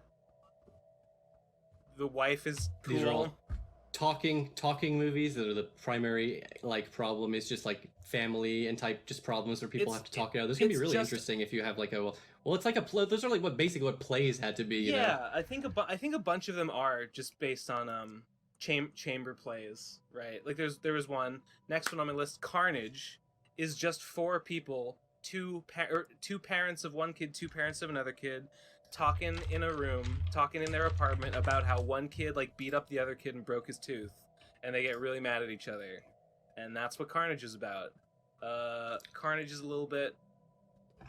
If it's, I have not seen Carnage, but I think this was also a play, I believe, right? I think I didn't see it. I don't know, but I feel very confident that I Carnage just was a play. saw a video of James Gandolfini, I think, in a little role for this play, because yeah, I just like the idea of a movie that's just like a big conversation between people, you know. I like My Dinner with Andre. My Dinner with Andre is good. Carnage stars John C. Reilly, so that's pretty cool. I watched going down my list here, The Man from Earth, which I found out afterwards made YMS's best movies of 2007 lists, right? So very prestigious. Hated it completely. Thought it was so annoying. I never watched this movie, but I went and I read the Wikipedia page and I saw the plot twist and I cringed and I thought it was pretty bad. But I didn't watch the movie, okay, so it's not just me. But the plot twist was pretty cringe. From my perspective, it's so obnoxious, and the way that the guy. Tom, do you know this movie? I've never heard of it, but I'll probably never watch it. Okay, the plot of the movie is this guy is a professor and he's like moving away, and his colleagues are like throwing him a going away party. And as his going away party, he decides to admit to them, hey guys, I have a secret I wasn't going to tell you. But what would you think if I told you that I'm like 50,000 years old? Like I'm like a fucking caveman who has survived to the modern era. And they're like, what? And, they talk to him about, they try to like tease it out of him, like, is he telling the truth? Is he lying? Like, can we even determine whether this is true or not based on what he says? It's like, okay, well, he's telling us about history, but he could have known this just by researching it, so there's no way to know for sure. Da-da-da-da. And, it goes on and goes on. It is the case that, yeah, he really is this magical, ever-living caveman or whatever. It's fine. Halfway through the movie, he gets like, ooh, I didn't want to talk about this, but I guess I technically was Jesus, so I'm sorry about that. And I'm like, no, fuck this movie. This movie's shit. That's it's just that's like a Tommy yeah. No, it's like a Neil Breen twist. Yeah, well, he's like, yeah, I preached peace in Judea. I didn't want people to fight each other. I didn't want the Crusades or anything. I just took the Buddha's teachings that I learned in India and I brought them to Greece, but they perverted them. It's like, fuck you. That's fuck it. Dumb. It annoys me that I feel like I could have written this movie myself. I feel like I could have given the premise of a guy who's been alive for 50,000 years, I could have put all the words in his mouth. It's so obvious. Yeah. It's such an obvious twist, but it's so obvious that you don't think they're gonna do it because it's not obvious. I didn't think they were gonna do it. It was too bold. And bold. Reductionist as well, to be like, oh, we're going to reduce the complexity of human history down to the actions of one person, and it's so pathetic. Yeah, I'm not the kind of person who gets offended, but that is offensive. I could see that being offensive to people. You know what I mean? I mean, it's not. I'm not a. Yeah, again, it doesn't offend me. I don't really give a shit. I was a little offended, not because it was it offended my religious sensibilities, but because I'm it offended this is really my stupid. suspension of disbelief. Yeah. So I didn't like that one. Bad. The idea that Jesus could go on to just be some boring douchebag who works at a college is kind of hilarious. Well, I mean, he says I was just a normal guy. They made up all those stories about me later, or whatever. It's okay, fine. I'm just a normal guy who lived for 50,000 years, Yeah. But other than that, perfectly reasonable. I watched. Never thought about trying to share your secret of everlasting life with us? You never wanted to go get experimented on by the U.S. government like any good patriot would have? He doesn't want to get cut up in a lab, which, I don't get it. I don't get that. Fuck him. Okay, I watched, what's the next one on my list here? Friday, a comedy starring Chris Tucker and Ice Cube about getting high and robbing your neighbors and being in debt to a drug dealer who shows up with a car full of machine guns to gun you and your best friend down to over $200. And at the end, it's revealed that Ice Cube was Jesus And the Christ. whole movie, Ice Cube, and the whole movie, Ice Cube is like, "Damn, my girlfriend's shit." And Chris Tucker's like, "Why don't you fuck this other girl?" And he's like, "Yeah, I guess I will." And at the end of the movie, they get together, and it's a happy ending. That's the best conflict in any movie. Damn, my girlfriend's Damn, shit. my girlfriend just sucks so bad. Like, I'm sorry.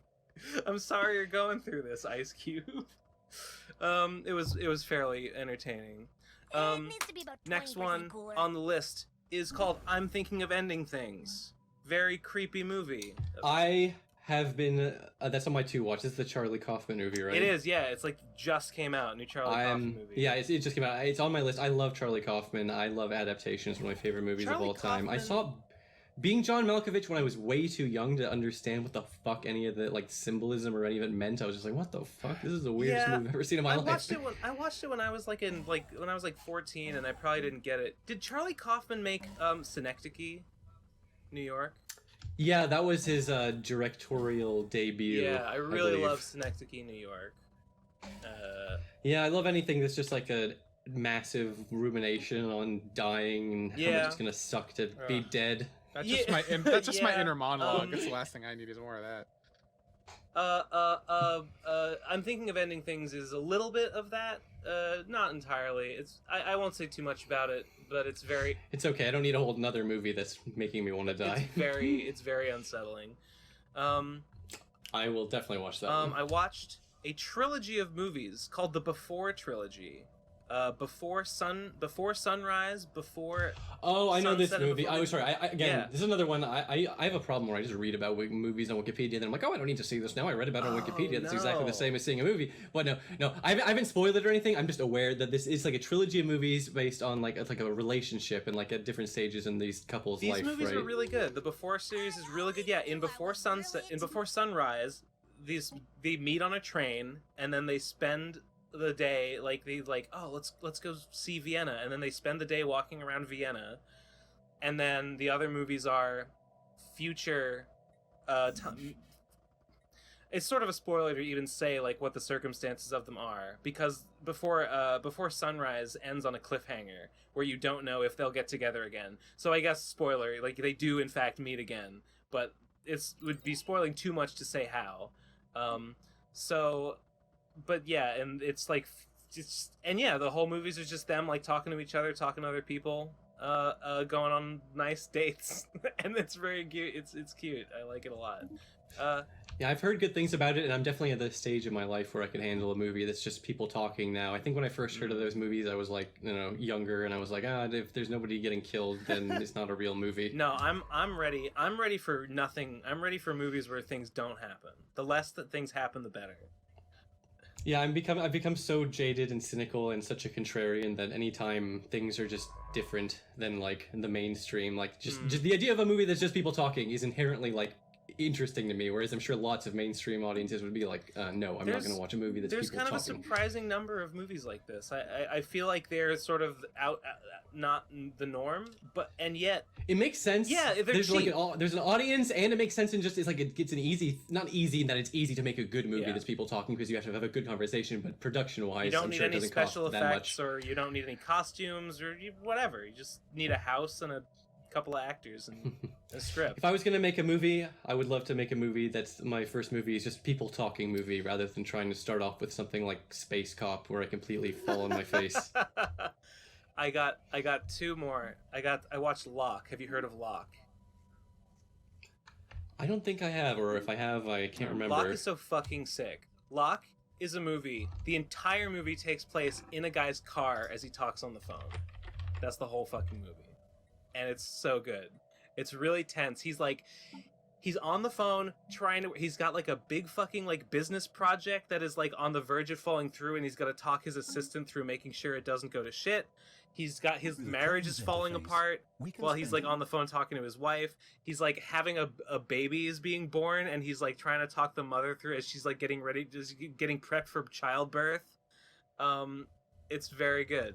I thought a lot. Oh, this is an It's interesting wicked movie. I cool. just googled it. Yeah, Tom Hardy. Yeah. Okay, this looks Whole interesting. movie, Yeah. just him talking on the phone in his car. Really good. Last one was fuck. Wait, where was it?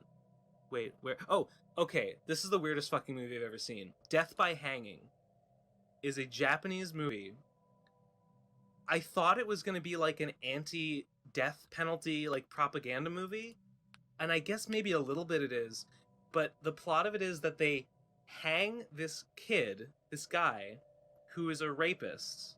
He is a rapist and murderer. They hang him, but he doesn't die. And they're like, shit. They like wake him up. He's like catatonic. He doesn't know who he is. He doesn't know what's going on. And they're like, well, he's mentally incapacitated. We can't execute him if he's mentally incapacitated. That's against the law. So we got to remind him of who he is, so he remembers everything and admits to being who he is, so that we can execute him again and make it work this time. So it's these like military officials acting out his crimes, like his rapes, like pretending to rape each other, and like look, this is what you did. This is what you did to those girls. And he's just like, what? And then like they act out his whole family life. They all like start playing the role of like his dad and his brothers and his mom and stuff, and like trying to get him to remember who he is. And then like the ghost of his sister or something appears. I think she's a ghost, and she says like, yeah, my brother's a murderer rapist, but it's Japan's fault because we're Korean and they colonized Korea and they destroyed our home. And like it's the only way that my brother could justifiably spill Japanese blood, as he is wont to do in vengeance for what you have done to our country. And it's like, yeah, I guess that's fair. The movie is 100% on the side of this murderer rapist because Japan did bad things to Korea. It's like 3 fucking hours. That is a pretty wild movie plot, I gotta say. This movie came out in 1968. That is insane. It's the weirdest movie I've ever watched, easily.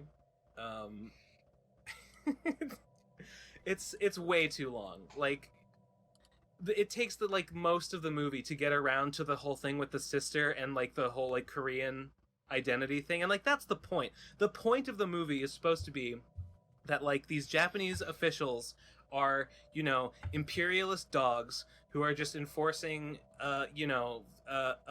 their like violent hegemony over the people, and specifically over, you know, people from another country, Korea, which like who gives them any right to do that, right? That's the point of the movie, but it doesn't get there until like 2/3 of the way through, and it's like madcap shenanigans where these like goofy military officers have to like act out pretend rapes. That's like half the movie.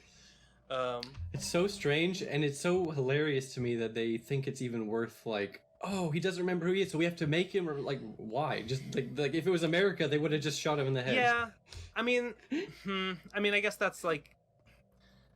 I mean, I'm not complaining. I just think it's kind of funny. I get where they're coming from. Like, you wouldn't want to, like, if you made someone mentally incapacitated, mentally disabled, you made that person mentally disabled, then you were going to execute them as a mentally disabled. That's pretty fucked up, I gotta say. Like, I mean, I understand where they're coming from. I don't buy that it would play out like this in real life, but it's, you know, it's a necessary I understand it's a movie. For the movie to occur. Yeah. They're trying to play up some theater of the absurd type shit. I totally get that, yeah. But you know, it is a very like that's such like how do you even have that? Like, who came up with the idea for that for a movie? You know what I mean? That's what I'm trying to say. That's so wild. Yeah, no, I guess I would recommend it. I feel a little bad to have spoiled it, but like I don't know, it's just bizarre. It's really bizarre to me that anybody made a movie like that. I don't know how much that was one of those movies I think I needed to hear some spoilers, and otherwise I might have not been willing to check it out. You know, because I like weird ass movies. I always enjoy a nice, strange experience. Yeah, check out this one. I don't know. I don't know. Maybe Japanese cinema in the late 1960s was just like this, and I'm just not that familiar. But this one seems like pretty uniquely bizarre, just in its whole conception, just in why would it even exist, but it does, so you know, that's something to be celebrated. Okay, so that's it. That's my movies where nothing happens roundup for this week. Yay. Hope you guys enjoyed Ben's Movie Corner. Yeah, there's a new segment. Eleazar, put in a jingle for Ben's Movie Corner. What movie is Ben going to watch on Ben's Movie Corner? Ben's Movie Corner! Thank you. This will be a segment that comes out once every 4 years. when I get around to watching another dozen or so movies. Next time you have a movie day. Tom, you still awake? I'm still over here. You're so quiet. Am I? You were. You must have been far away from the mic. You're so distant, Tom. Tom, Oh, sorry. come back. We miss you. I just cut myself off emotionally to keep myself from getting hurt, you know? Yeah. Tom was getting too emotionally invested in the movie plots. Yeah. Well, what do you guys think of going to voicemails? Let's do it. All right, here we go. I'm gonna share screen. Actually, Right. wait. Can you guys give me 30 seconds, and then I'll come back and I'll share screen. I'm counting it down right now. Eleazar, cut this part out. Eleazar, don't cut this part out. Let's embarrass Ben.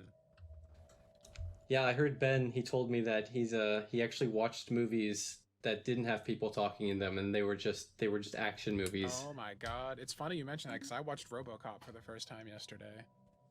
Oh yeah, really? Yeah. It's a dope ass movie. I like. It's one of those movies I didn't even bother watching the movie for so long because it was just like, oh, it's just like a meme, right? It's like an 80s Well, that's culture. Like I saw it on Family Guy, whatever. I get it. I get RoboCop, That's but the it whole actually has thing. some interesting stuff to it. Right? It's interesting. there are so commentary. many movies that are like kind of staples of culture that I've never seen before, and I just got tired of watching Half in the Bag and having them reference movies that I'd never seen before. I'm like, fuck it. I'm making a list of all these like classic movies that like everybody knows about that I know about but I never watched.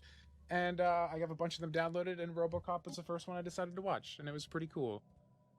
It feels good to bang some of those like movies that you've been meaning to watch for so long, like off. There's some movies I never even thought I would watch because I just like I don't need to watch this movie. I just got it all through cultural osmosis. remember But Friends- it was worth watching. I remember friends in like second grade who were fans of RoboCop, who watched RoboCop, and like I was just too busy watching like Japanese bootleg Godzilla movies to like watch popular movies at the time, I guess. And so there's like this huge gap in my cultural knowledge. I was like weirdly dismissive of RoboCop because I just was like, okay, it's a fucking cop who's a robot. What's the big fucking deal? I've seen way cooler shit than that. But it actually is a lot. There's a lot more to it than that. That's all I'll Tom, say. I can't believe you were gonna let me do my whole movie roundup and not mention that you watched RoboCop for the first time. Yeah, well, I was gonna wait until you were done with your movie stuff, but it took longer than I thought. So I was like, the moment's passed. But then you left, and I was like, all right, here's a window to bring it up. The moment returned. I probably I watched. respect know the if I've overall ever seen flow of the podcast more than getting in my personal points. I don't think I've ever actually watched RoboCop all the way through. I feel like I saw like some of it as a kid, maybe. And It's yeah, not I've heard Red Letter Media talk about it a whole bunch. I'm thinking I'm gonna watch one every Friday. I'm gonna watch Blade Runner next. I think I've never seen Blade Runner either. I have actually. I like Blade Runner.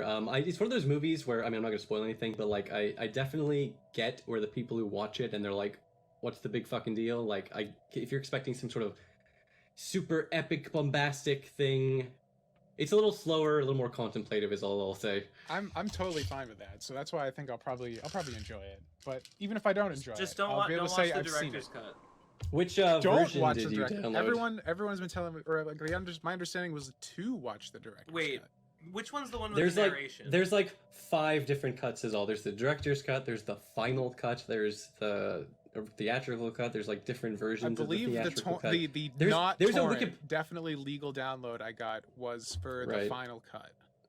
I think that's okay. There might be some people who argue don't. My I can't understanding remember. is that It's fine. the theatrical cut leaves a lot of things Don't- out that make Yeah, the story. sorry. The only thing I make would say is less don't watch the sense. original theatrical cut. That's the only one I would say. I'm pretty sure everything else is fine. So there's a Wikipedia page that's just going over the differences in the versions of Blade Runner, which is pretty awesome. Yeah, I was looking at an article that like broke down the differences, but it was an article written from the perspective of having already seen the movie, so I didn't read it. Yeah, it's actually kind of hard to explain the differences without getting into spoilers, so So- that's why I'm like trying to not really get into I'm it. just so gonna watch the one I have. You'll be fine. and- You'll be fine if it's not gonna like ruin it if you watch. I mean, plenty of people watch the theatrical version first and ended up liking it still. So who knows? I already know a lot about the movie through cultural osmosis, so I'm sure it won't be a big deal one way or the other. But I just want to watch it to say that I have. And you can watch the sequel that came out. Yeah, that'll be interesting. I still can't believe they made a sequel. I thought it was such a strange, like, I mean, I guess it's not even that strange. Hollywood has been on a whole fucking kick of making these sequels 20, 30 years after the fact, but I don't know. It just never seemed like one that needed a sequel to me. But hey, it wasn't that bad. I actually quite enjoyed it. No franchise